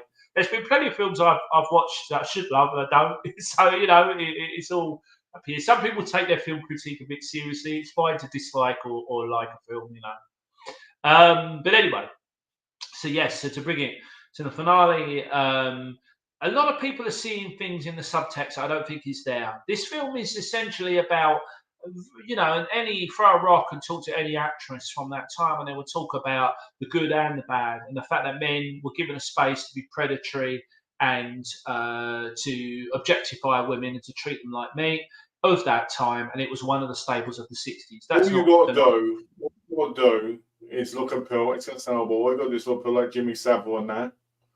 What they got away with, and that was a lot worse when you think about it, because it was mostly, with underage minors and stuff as well. Exactly. And how it was blanked over by, companies and stuff, because he's a star. He's a big male star who's helping people on TV and getting us funny. And, and it's, you think about it, only over the last 10, 15 years has that started coming out more and being stopped more. So, you got to think about it. If you count it by decades, the 60s was probably extremely bad. The 70s, it probably was ramped up a little bit more as well. And then you slowly get that period where, yes, there are justice for women, there's justice for minors, there's justice for everybody, slowly but surely.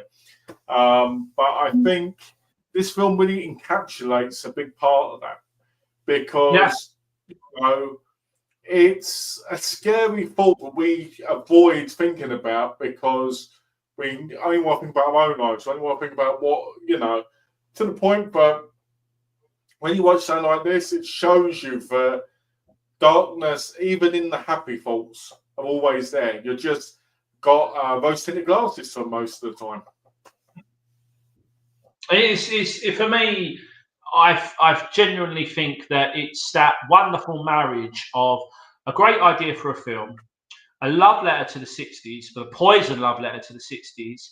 But it also, so one of the things that you and I have talked about privately, about how the politics of today, which are good politics for the most part, are influencing film in a way that it feels shoehorned and not natural. So we're seeing a lot of subjects being covered in film to do with misogyny and women being marginalised, races being marginalised, and sexuality being marginalised. But they feel like they're shoehorned in. It almost feels like a lot of studios are trying to hop on the bus to make money out of improved politics. So Last Night in Soho is really wonderful, and I can't stress this even more, because it's a film that basically is able to serve up a very entertaining horror film that works on the level of sheer entertainment and visual aplomb and everything you'd want from a horror film. And for people who love Edger Wright's films, there's the music and the strong characterization in there as well. But it also works perfectly into the modern politics of today without making it feel like you're watching a film with an agenda, which is exactly what you'd wish for any of these films that set out. Not to sound thing, but John never feels token in it whatsoever. No. It never feels like he's in there, but you don't even think of it, right? No. You think of his character the whole time. You're thinking of his character, and that could come off. It could come off rude saying that. Don't be wrong, but yeah, modern films for the most part, you feel like, okay, token put in there, token put there. John, I always felt, was a fashion person. Actually, when I first saw his character, I actually thought he was gay, right? Until we started getting with Ellie, because I thought, oh, is he gay because he's in fashion? So I do feel like his character had some meaning, even if it was, but he was madly enough of a crazy Ellie going like into the. I love the end as well, where he's struggling to get up. Yeah. It's like the ultimate simp, basically, because he's struggling to get up at the end, and he's like, you're like, wow, you probably lost intestines, mate. Let's not forget a great line for anyone who knows London, and that's that and Edger Wright, who I've met and worked with in a professional way. I showed a film for him. He said this was. We talked about the line in the film because I watched it actually in an area called Eltham, and there's a moment in the film when Ellie wants to return home and get her stuff, and she wants to take Michael with her, and she says, "Do you have a car?" And because we've found out that Michael lives in North London, he said, "Of course I have a car. How else would I get to North London from Central London?" And it's so true. Because if you're trying to get to somewhere, you know, in London, away from that and when I watched it, the audience absolutely creased up laughing. And what's lovely is Edger Wright told me that was Anya Taylor-Joy's dad's favourite line in the film. Not anything he's talking. What about the last thing? The last thing where she walks by the moon, she sees her mum. Yeah. Right? And then she sees the younger Sandy. Yes. And she goes up to the moon. They go like this at each other. Yeah. Like she'll always be with her because she was just as impactful and important to her as her mum was in a way.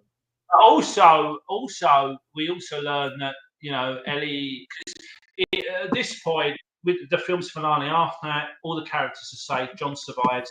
Ellie, of course, survives. Sadly, Mrs. Collins does not. She perishes in the fire. Presumably. I mean, maybe they'd have done a sequel where she didn't. I'll tell you why. Yeah, she comes back. That would be really bad. Oh, Lord, don't do this. A CGI, like Pete Cushing, you know, in like Rogue One. A CGI. Anyway, and what happens is Ellie is on the train. All of a sudden, she is downtown. Yeah, that's it. We also see the first shot of the film in the finale as well. We see Eloise is still aware. We think it's Eloise about to spin out exactly like we saw in the film's opening title, but it's not. It's a fashion show and everyone's coming out to downtown. They're all walking along, and Ellie is celebrated as an exciting new fashion photographer. John's in the audience. Her grandmother's in the audience. And as I said, she walked through the wings with everybody who feared her and thought she was nuts, basically applauding her, including a very timid Jocasta, who's not given the validation, as I said earlier, that the test audiences forbade her. And then, as we say, we hear the end title sequence, which incidentally is where the film got its title from, Strike Up. And we see that Sandy's not gone. She's there, and is she always going to be there? And as you said, is this because Sandy is a positive influence on Ellie, or is it that her ghost is going to follow her around, and it's going to be another thing that Ellie's going to have to carry in her life, that she unravelled this kind of, you know, awful past that, you know. One of the most impactful things on a review I read, which was negative, was this film is about a girl that goes back in time to steal a woman's fashion designs from the 60s.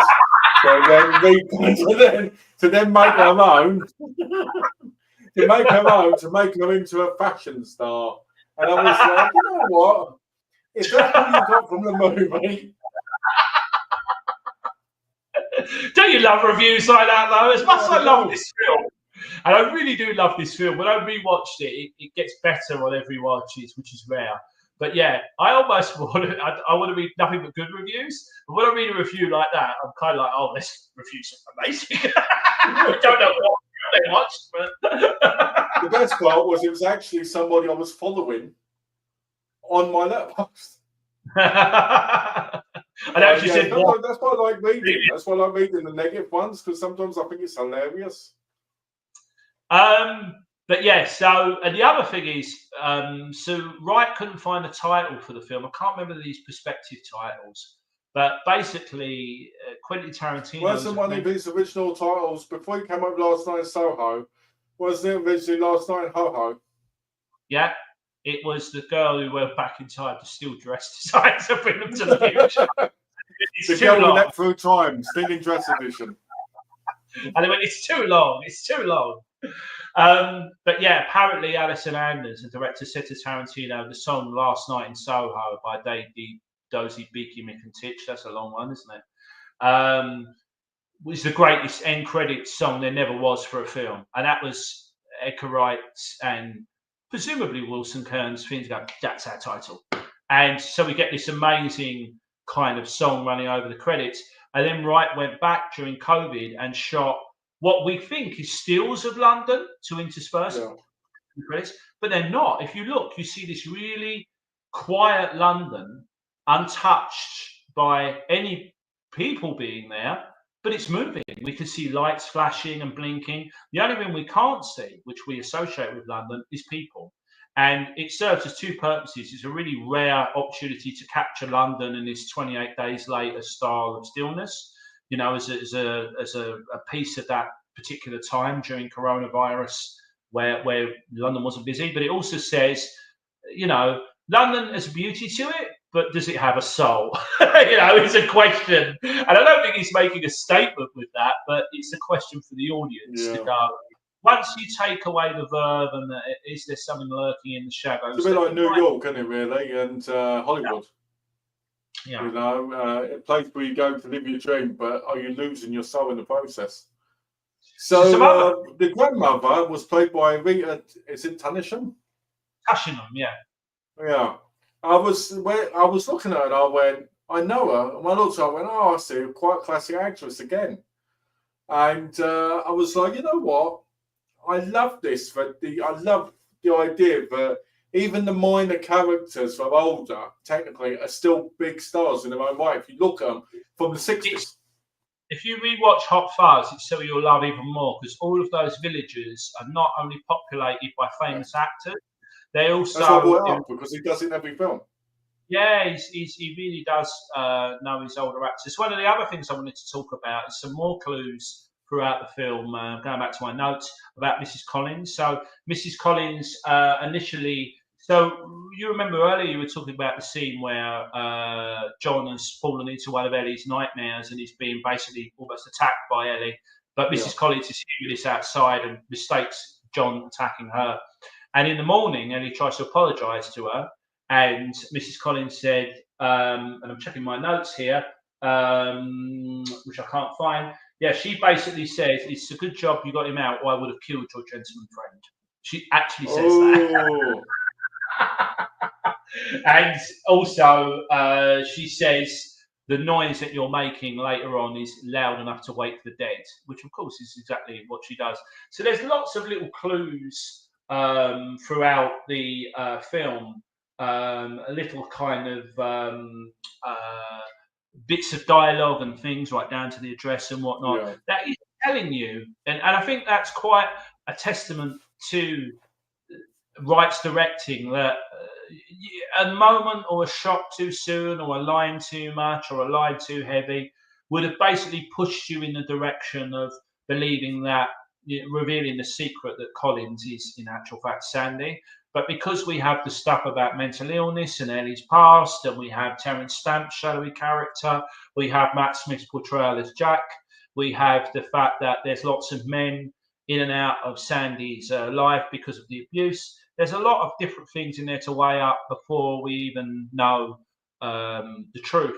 And it's a testament, again, Diane Rigg's last performance. And I was not a fan of the film Cocaine Bear, but you and I both agree that Ray Liotta had a fantastic last scene. Because that in Ray Liotta's last film, he was the villain in that film, and he got a great sort of send-off via the Bears in that film. But yeah, so it's quite lovely that Diana Rigg got a really lovely last role to kind of sink her teeth into. Because her last monologue, where she reveals all of her secrets, is kind of brilliantly done. And so yeah, lovely kind of send-off. And sadly, she didn't get to see the finished film, I think. But I think what's nice about that scene with Diana Rigg is it showed the, and this is something that I know that David Jason's going through right now. In case people don't know who David Jason is, it was Del Boy and Only Fools and Horses. Most people point down from that most, who are not, from England or the UK. He was saying recently about how because he's like 82 or something now, he was saying because he forgets his lines now, it's hard for him to get jobs. And he said about how, people forget about the older actors and that more. And, and I was thinking about it, I said, Diana Rigg, she nailed that so perfectly. And she was so incredible. And she was great in Game of Thrones as well, But it just shows for, sometimes when we just look to these people and we go, oh, you know what, they're too old for this now, they're too old for that. Maybe they're not. Maybe they just need a little bit more understanding and support. And I agree. On that as well, too, of course, the two central roles that we have not talked about in terms of how they're played, to bring it back to the young folk, is Thomasin McKenzie and Anya Taylor-Joy. And Thomasin McKenzie had done this film straight after Jojo Rabbit. Yeah. And so she was also good in Eileen. She was also really good in Eileen. I haven't seen Eileen, but I recently watched Joy, the IVF drama, where she plays one of the key scientists who was able to be part of the IVF treatments, and that's a lovely little film, a lovely little role. But both of the actresses are really fantastic in the leads, as is all the ad performances in the film, young and old. It's nice to actually see the genuine chemistry between the two. I think they still stay friends, because I think a lot of what Wright did during the rehearsal was put the two of them together to work out their own kind of behaviourisms to influence I think the best actor in the movie was the cab driver. You do. He nailed London perfectly. Well, it's funny you say that, but in every shot of London, which, so Edger Wright is not from, he's from the West Country, I believe.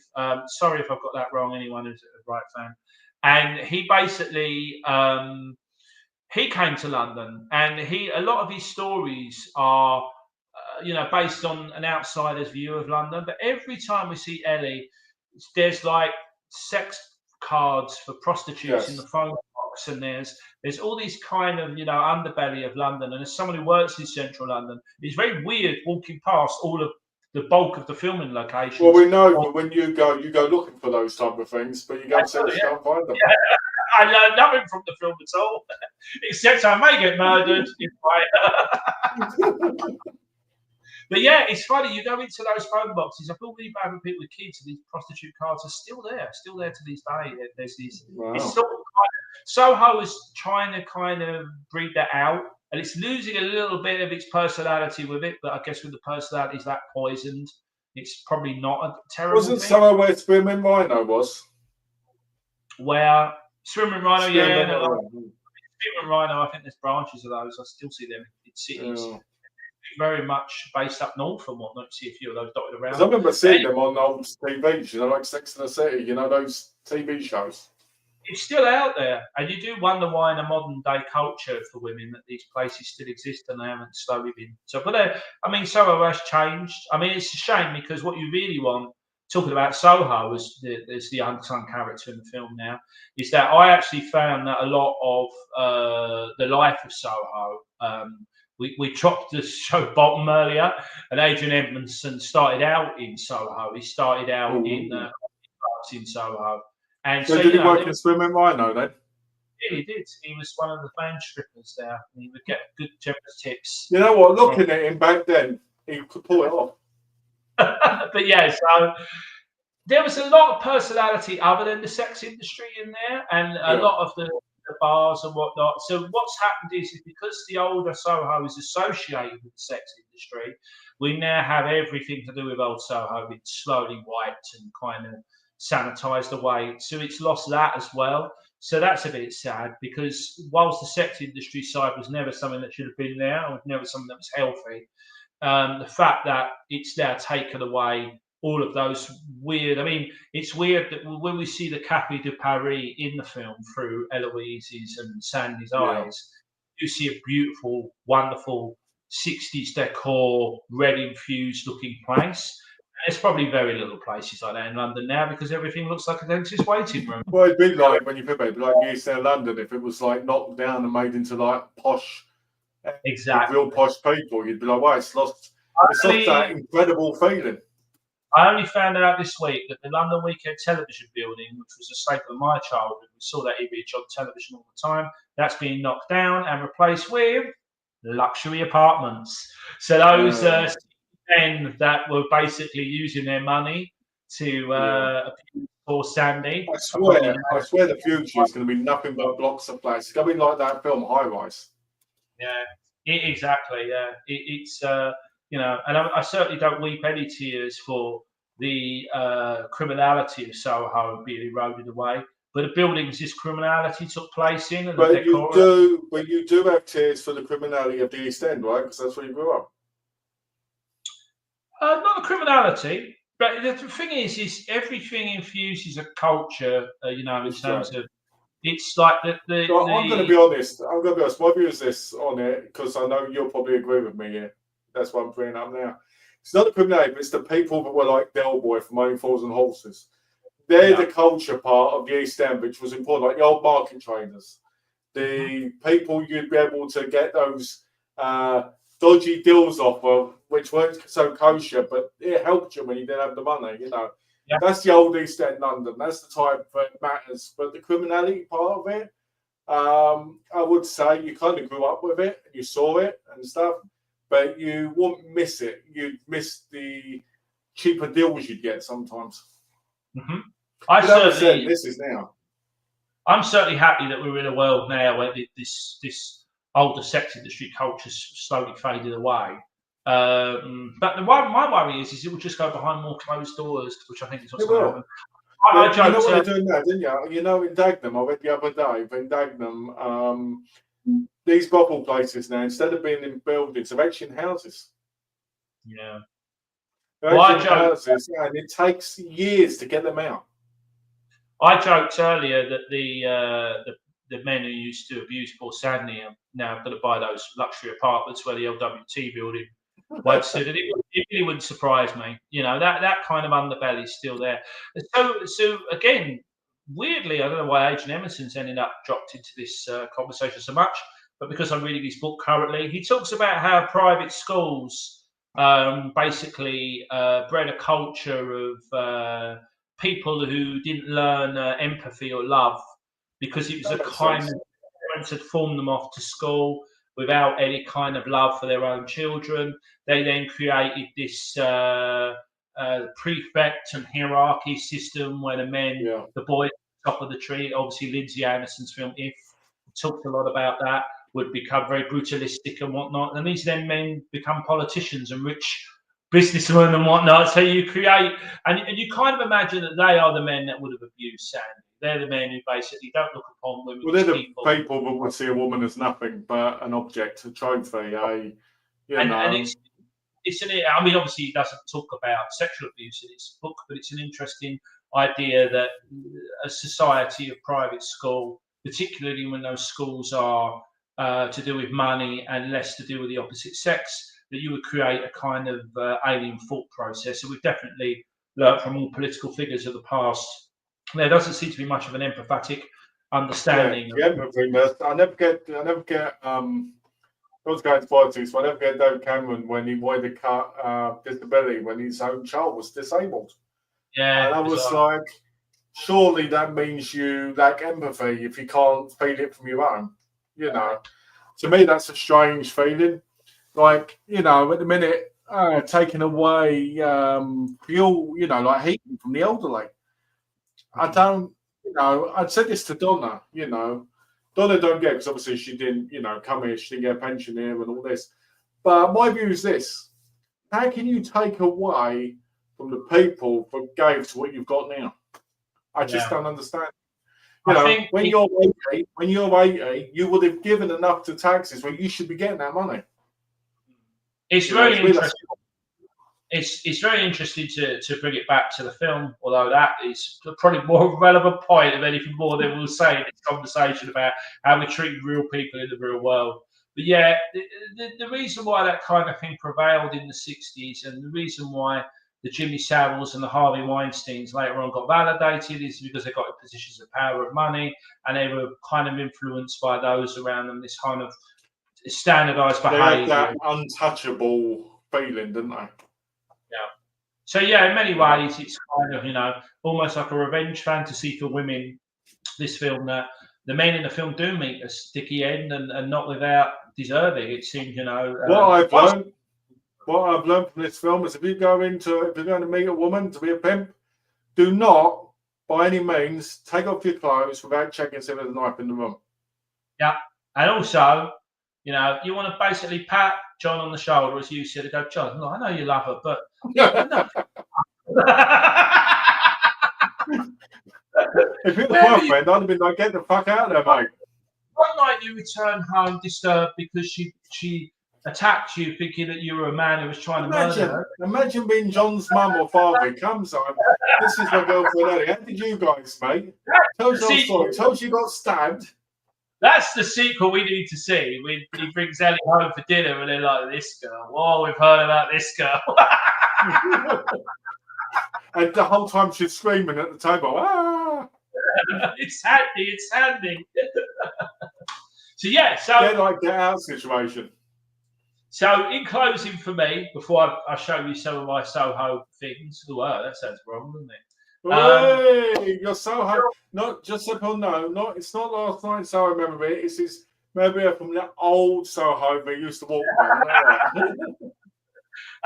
Yeah, I mean, the thing that surprised me watching it again was how much I still loved it and how much I loved it even more. Yeah.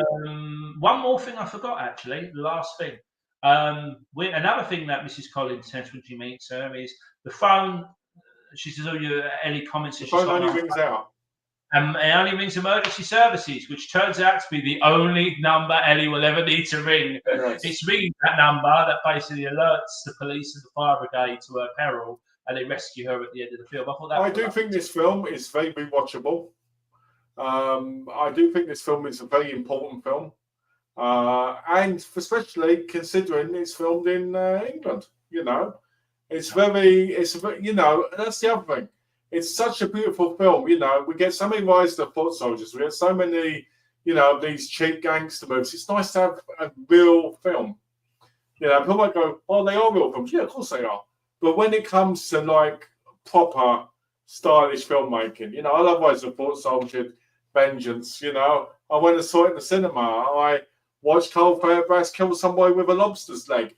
But it doesn't mean it's not as good. It doesn't mean it's as good as this, you know. So to me, this was a 4.5 stars out of 5. It was incredible. I think that's the same for me. I think I could give it a 5. I think the more I rewatch it, it might go up and up and up. Because usually when you watch a film, you see the cracks. And the one thing, when I first watched the film, I really loved it a lot and said, look, it's a very, you know, there's a lot of kind of unbelievability in the screenplay in terms of it trying to be a cinematic piece of entertainment. But with each rewatch, I was like, no, I think this is a really good screenplay. The two big standout films I watched this year with Anna Taylor-Joy have been this one and The Menu. Oh, yeah, I love The Menu. And I love Furiosa as well. So, yeah, Joy and Mackenzie, they're two actresses. I don't think we're going to see those two actresses do a Marvel film anytime soon without being dismissive of Marvel. Oh, no, man. But actually, you're wrong. Anna Taylor-Joy did. She did The New Mutants. Ah, interesting. You did do that. That's right. How did you not know that? Ah, boom. So, because you arrived to this one quite late, you missed out on some of the more collectible editions that they released for this film. So, yeah, that's true. I probably would have bought them otherwise. It's got some beautiful alternate poster art, but I got the steelbook, which is quite rare now. The steelbook, I'll be honest with you, all those that felt you missed out on the steelbook, don't cry too much. It's a nice design, but it's not an amazing design. And no, that doesn't mean I'm going to sell you my steelbook. You should send it to me. But there you are. That's quite nice, actually. Now I like that. It's not the best design, but it's nice. Yeah, I thought with a lot of the designs they had in the film, they probably could have come up with something a little bit more adventurous. It's the blue and red design, which I mentioned before, didn't I? About the whole blue and red light. Yeah, exactly. And I did like the actual main poster art, so I did buy myself a little slipcase off of eBay. Do you know mine hasn't got the slipcase? Mine's just the standard, but that's fine. I like the HMV one. It was the HMV one, wasn't it? With that other slip. I think so. And then, speaking of HMV, they did the Eureka edition. I think it's called. Is it called Eureka? Was it First Films or something? Are you talking about your first edition? Yeah, that's right. And they did one with really beautiful poster art that made it look like a 60s movie. I like that. I would, if I saw that check like you did, you saw it at CEX, didn't you? I did, and unfortunately, it's the thing that you can get the least amount of information online for now, because I think there was a very small run. It sold out. Whoever bought their copies hung on to them. You can find them for about £75, but there isn't that many missing. Yeah, they're ridiculous. And it really isn't anything special other than that poster art. And the slip, right? The slip, which is the same. And there's some character cards in it. Which, it's actually shocking, because normally HMV don't sell out of their one editions, normally, or first editions. Normally, they still have them in there. No, I'm still waiting to pick up the Priscilla one when it's cheap, with that in mind. But yeah, and the real thing I really loved, and I wish I had the score soundtrack to go with it, is the vinyl edition of the film. quite beautiful in terms of its artwork as well. But because does it have blue and red discs? It does indeed. And if you were lucky enough to be on the Mondo train from the beginning, you would have had splatter discs as well. I kind of hopped on the second train, so I got some blue and red discs as well. But yeah, if you got them earlier, you got even more beautiful. So not that much of a fan then, just a movie fan of it. Well, it was because I was late to that. The thing is now, with pre-release, you do end up with, if you watch the film within the first week of release and then go to try and buy it, you then find out if you're not a member of Mondo or something, you probably lost out even as early as that. And the other thing which us collectors, the bane of us collectors, and you yourself said it with the first editions, is, we'll wait because that will eventually go down. And what in actual fact happens is it doesn't go down, it just sells out and it never gets reprinted. And that's kind of the problem. The best time I've noticed to buy first editions from HMV is normally Black Friday, and you get them 25% off normally. But also the score soundtrack are beautiful. And the good thing about the score soundtrack as well for diehard fans of the film is when you actually the music soundtrack of the film includes a version of "You're My World" sung by Anya Taylor-Joy, performed more traditionally like a pop song. Oh, nice. When you actually buy the score soundtrack, you hear her sing "You're My World" as it's portrayed in the film, which is kind of ghostly, kind of ethereal, echoey sounding. So is it on both? Is it on both those vinyls? It's on both the vinyl editions, but styled differently on each one. Okay. And the same way you can hear, there's always something there to remind me on the soundtrack that I own in a traditional way. But if you buy the score soundtrack, other than the brilliant Stephen Price score, we didn't talk much about Stephen Price's score. It's a very good horror score that fits the film well. But the versions of the soundtrack, the versions on the score are as they are in the film. So there's always something there to remind me, as all the horror chords in it, because this is used in the film at the moment. Eloise is running through Oxford Circus, seeing visions. So it's good to have the... Hey, George. So basically, there you go, George. George is there. Hey, George, you all right? So basically, you could put that on and it just let you go through the film, basically, in your mind. Yeah, if you could. And so I really wanted to pick up that score soundtrack, but too late for that bus as well. I tried to wait for it and lost out. You're going to pay the fortune for it then? You can still pick up a black vinyl. I might end up doing that very thing because I do really want that. It's the only thing that's missing. The thing I would really love. The thing I would really love that you just would never get. You can get it on Discogs. Is when the film showed previews in Los Angeles, every guest got a 7-inch vinyl record of Downtown with artwork of Sandy as a singer, with Anya Taylor-Joy's name actually on it. So it looked like a genuine 1960s record, and it had both of Downtown on it. That version. So basically, it was like a memorabilia from the movie.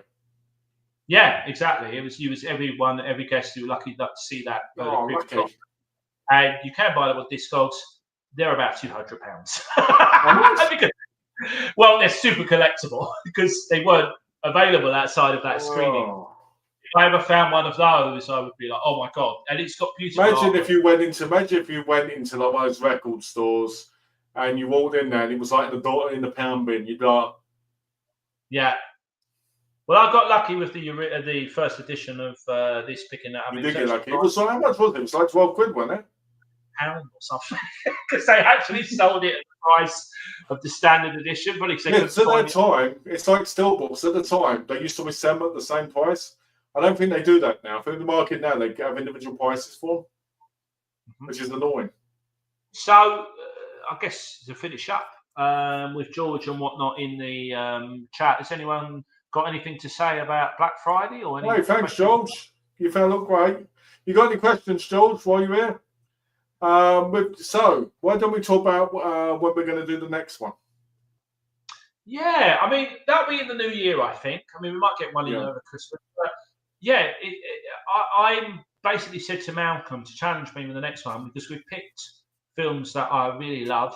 I mean, I'll tell you Abigail. what I did. I'll tell you what I did, guys.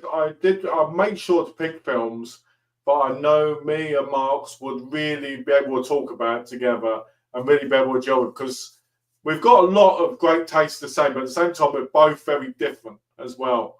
So I didn't want to. It's just horrible, but I know Marx doesn't go like, oh, you know what? I'm not going to rush and watch. Let's say that low budget horror movie over there. As me, I'm not going to go, oh, I'm going to go and rush to watch that drama over there. So I wanted to make it where it felt very fair, you know, and very what you call, but also where we could both have talks like we did today with this film, where it's been a really amazing chat. And I hope a lot of people get to see this because I feel like this has been our best one so far. I do, to be honest.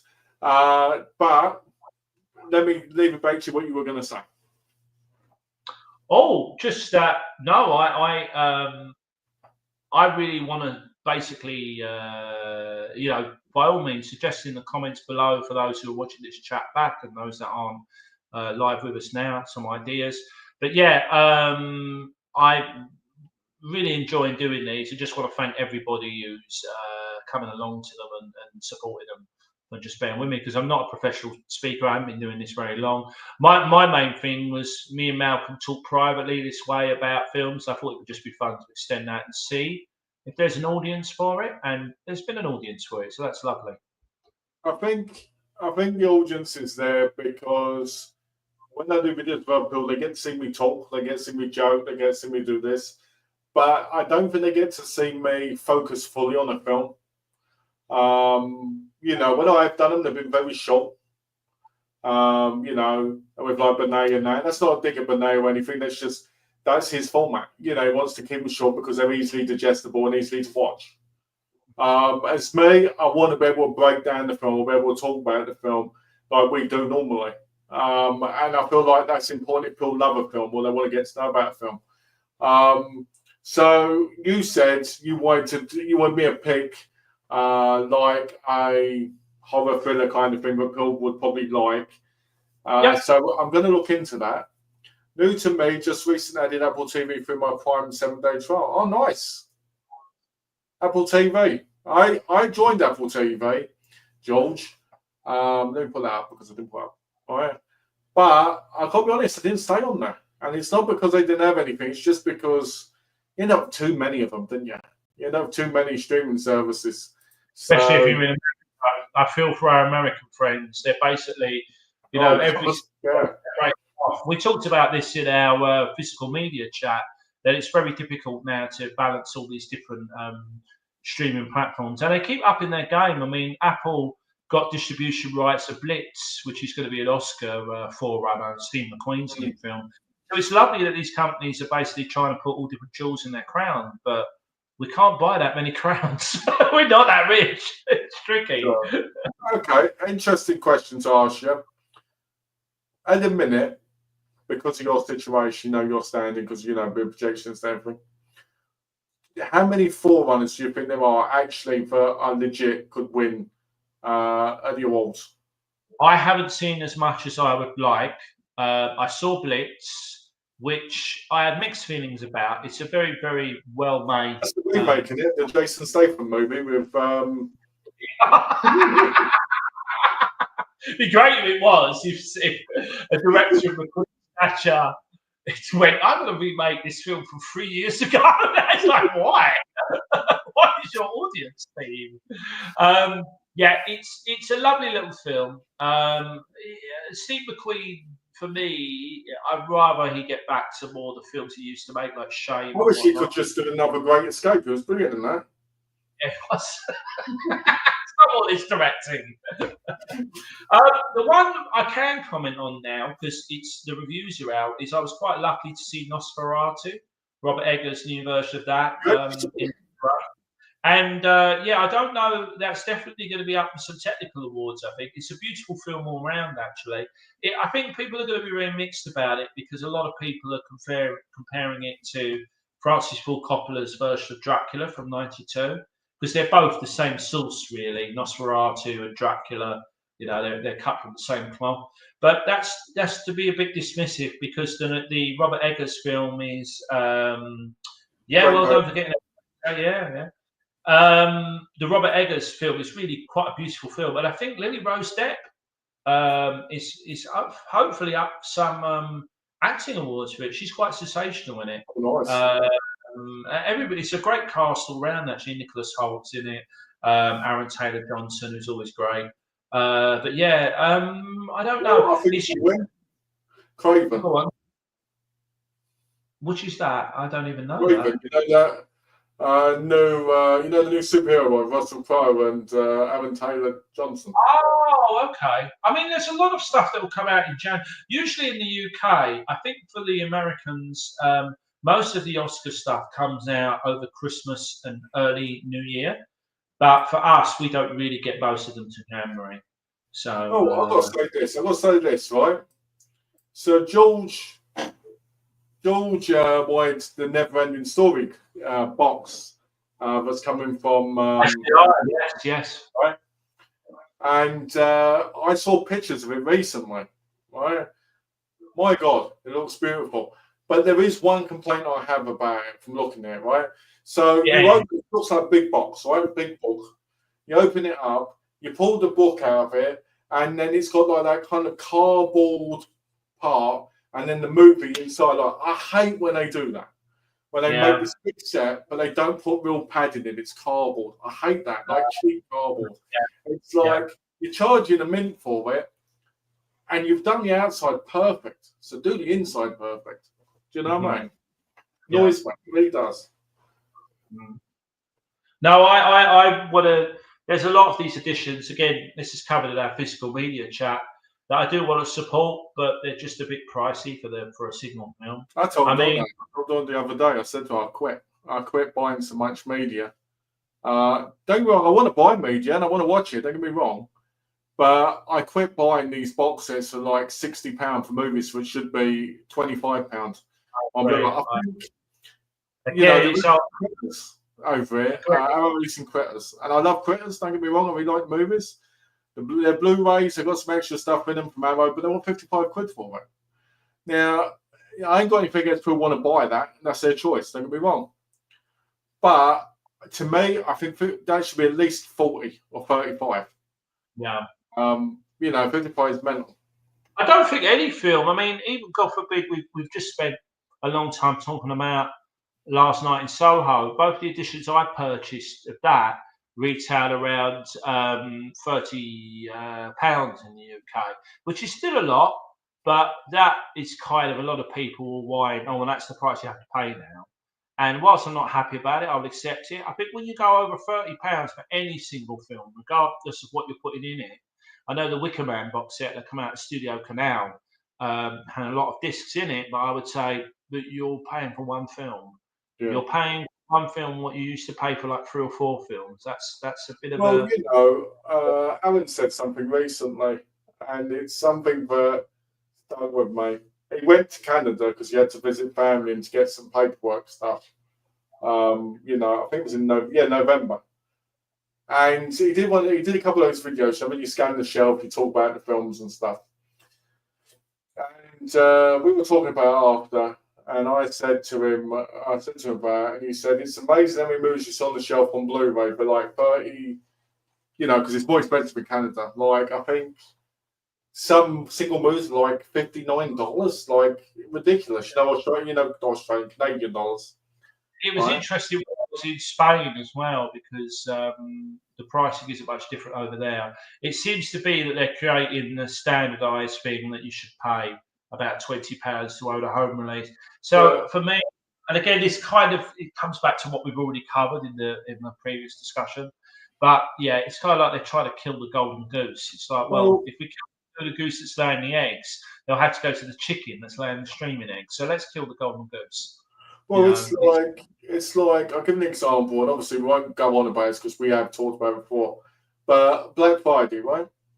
I went on Seven's website and I put 9 movies in my cart. And with shipping, it would have come to £240, right? Yeah.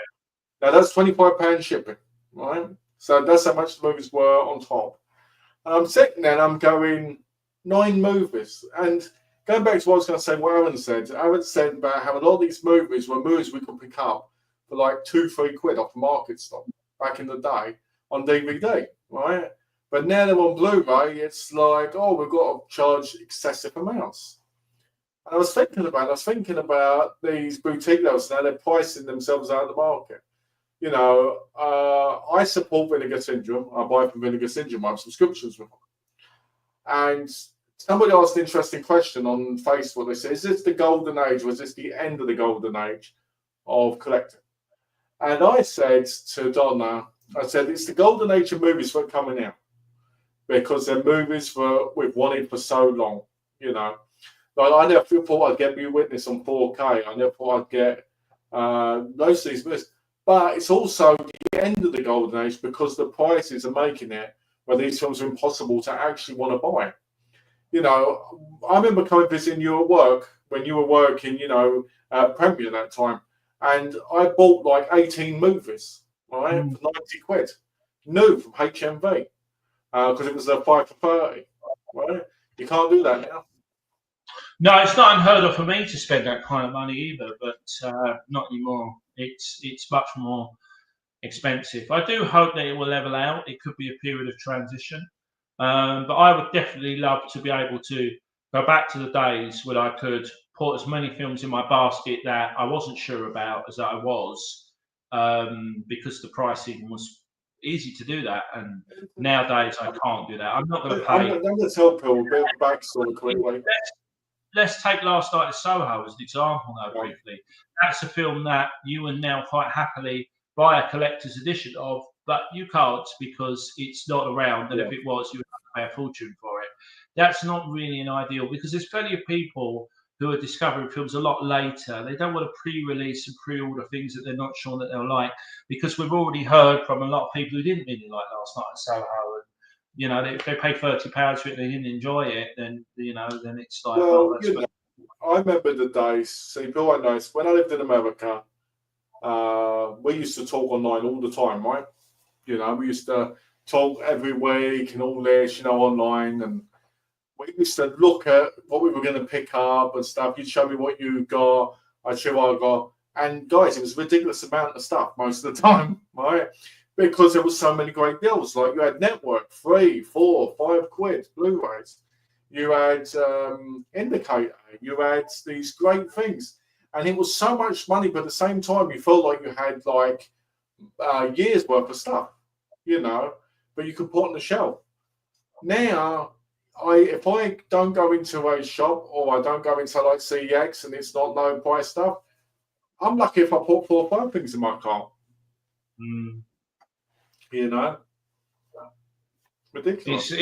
I feel it's quite a sad state of affairs, but hey ho. I hope that, you know, if people are watching this conversation, we recorded this in December 2024. I would hope that people basically, you know, watching this maybe in 2026, if we're that lucky, just go, oh God, but they're really cheap now. I don't know what these two fellas are going on about. And that's kind of what I hope will happen. But I really hope won't happen, that they're watching it in 2026 going, but what is physical media? We don't have that anymore. We just buy files, you know, and it's very tricky. Let's hope for the last thing I'll say on this, because I know we need to end because it's like 20, you know, 20 I love our chapters are ending up longer than the films we're talking about. yeah, actually, that's a good point. People who Last Night at Soho will be like, I could watch these two men talking about Last Night at Soho, or I could just watch Last Night at Soho again and the extras, and it would still be shorter than their conversation. And you'd be surprised how many people would have seen the film, and they'll choose not to watch the film and just watch this instead. Yeah, that is a surprise. But what I was going to say was, it's just a strange thing, because I remember when I lived in America, I bought files for the Russell Brand show, you know, the talk show he did. And I had them on the computer, and I couldn't help but think to myself, it's so weird watching something on the computer and knowing there's no physical. So if the computer dies or that goes down, there's nothing, you know. Weird. Well, It's not for me. I mean, I always try and protect anything that comes across me that feels that it might be, because the conditions of the time keep changing. There might be a time in which, God forbid, I mean, Edgar Wright's in the unfortunate position of This with Baby Driver, that through bad circumstance, most of his cast are accused of things now. Kevin Spacey, Jamie Foxx, and who's the main leader who plays Baby in that? So yeah, and it's because of these reasons. In about 7 or 8 years' time, people might stop restricting these films. They might go, well, no one wants to watch a film with these 3 people in it because the 3 people in it aren't good people, or at least they're alleged at the point of us recording this to not be good people. Like the sequel, wasn't it? So yeah, so if you keep them, then then you and I can make that choice. And I rewatched American Beauty recently. I mean, Kevin Spacey is an interesting one because if you dig deep, he's actually not been charged with anything officially. But there's a lot of people who've worked with Spacey who maintain that he's not a good person. But the fact is, a lot of people made American Beauty. I don't particularly want to not watch that film because I do or don't like. I think this is the problem. I think that's the biggest problem. It doesn't take one person to build a city. It takes hundreds, thousands, maybe even millions to put how big it is. So to not want to watch them because of one person, I get it. He's the lead character. So, it makes it harder. But I'd hope that everyone can make that choice. I don't think anyone watching a Woody Allen film forgives some of the things that Woody Allen has been accused of or dismisses them. A brilliant scriptwriter does not make for a good human being. We hope that it's hand in hand, but yeah. So last thing, House of Cards. Yeah, I have yet to catch House of Cards, but I own it, and I would imagine it's a good job I do because I don't think that's repeated anytime soon. Well, they replaced him, didn't they? In the last season, they got rid of him. Yeah, interesting. So that shows you how long ago it was actually, but that came out. So before we say our goodbyes, I just want to wish everybody, whatever they're doing in 2024 December, having a good season's greetings, I believe is the correct term. Season's greetings and hopefully not any season meetings. Yeah. Except for the turkey. Exactly. Eating the turkey. There's a euphemism. Interesting story for you guys. My nan used to always stuff the turkey with sausage meat. I didn't know that. I should know that. You should know that.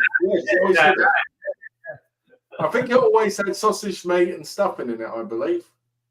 Okay. I definitely had sausage meat in it. Oh. Take care, bye for now, both of you. Take care, George. I'm not sure if this will be the last time before Christmas, but I will wish you all a Merry Christmas, but not a Happy New Year. Me too. I don't believe in Happy New Year's. What's that? You don't believe in Unhappy New Year's then? I don't believe in Happy New Year's. Every New Year's unhappy. Yeah, well, why would I? 2 days after New Year, it's my birthday. I'll be bloody 37. I can't believe if that's not wrong, do the clerks 37, then I don't know what is. I can't believe I'm almost 40. Feels like 30 million years ago, but I was 10. I keep forgetting as well because my age as well. You're like 80, so. And one day, to bring it back on theme, a young boy will get visions of the past of 1990 when Malcolm was out committing his crimes, and he will have to solve the mystery and find out that Malcolm never even committed those crimes. He was just a poor. When I was 2.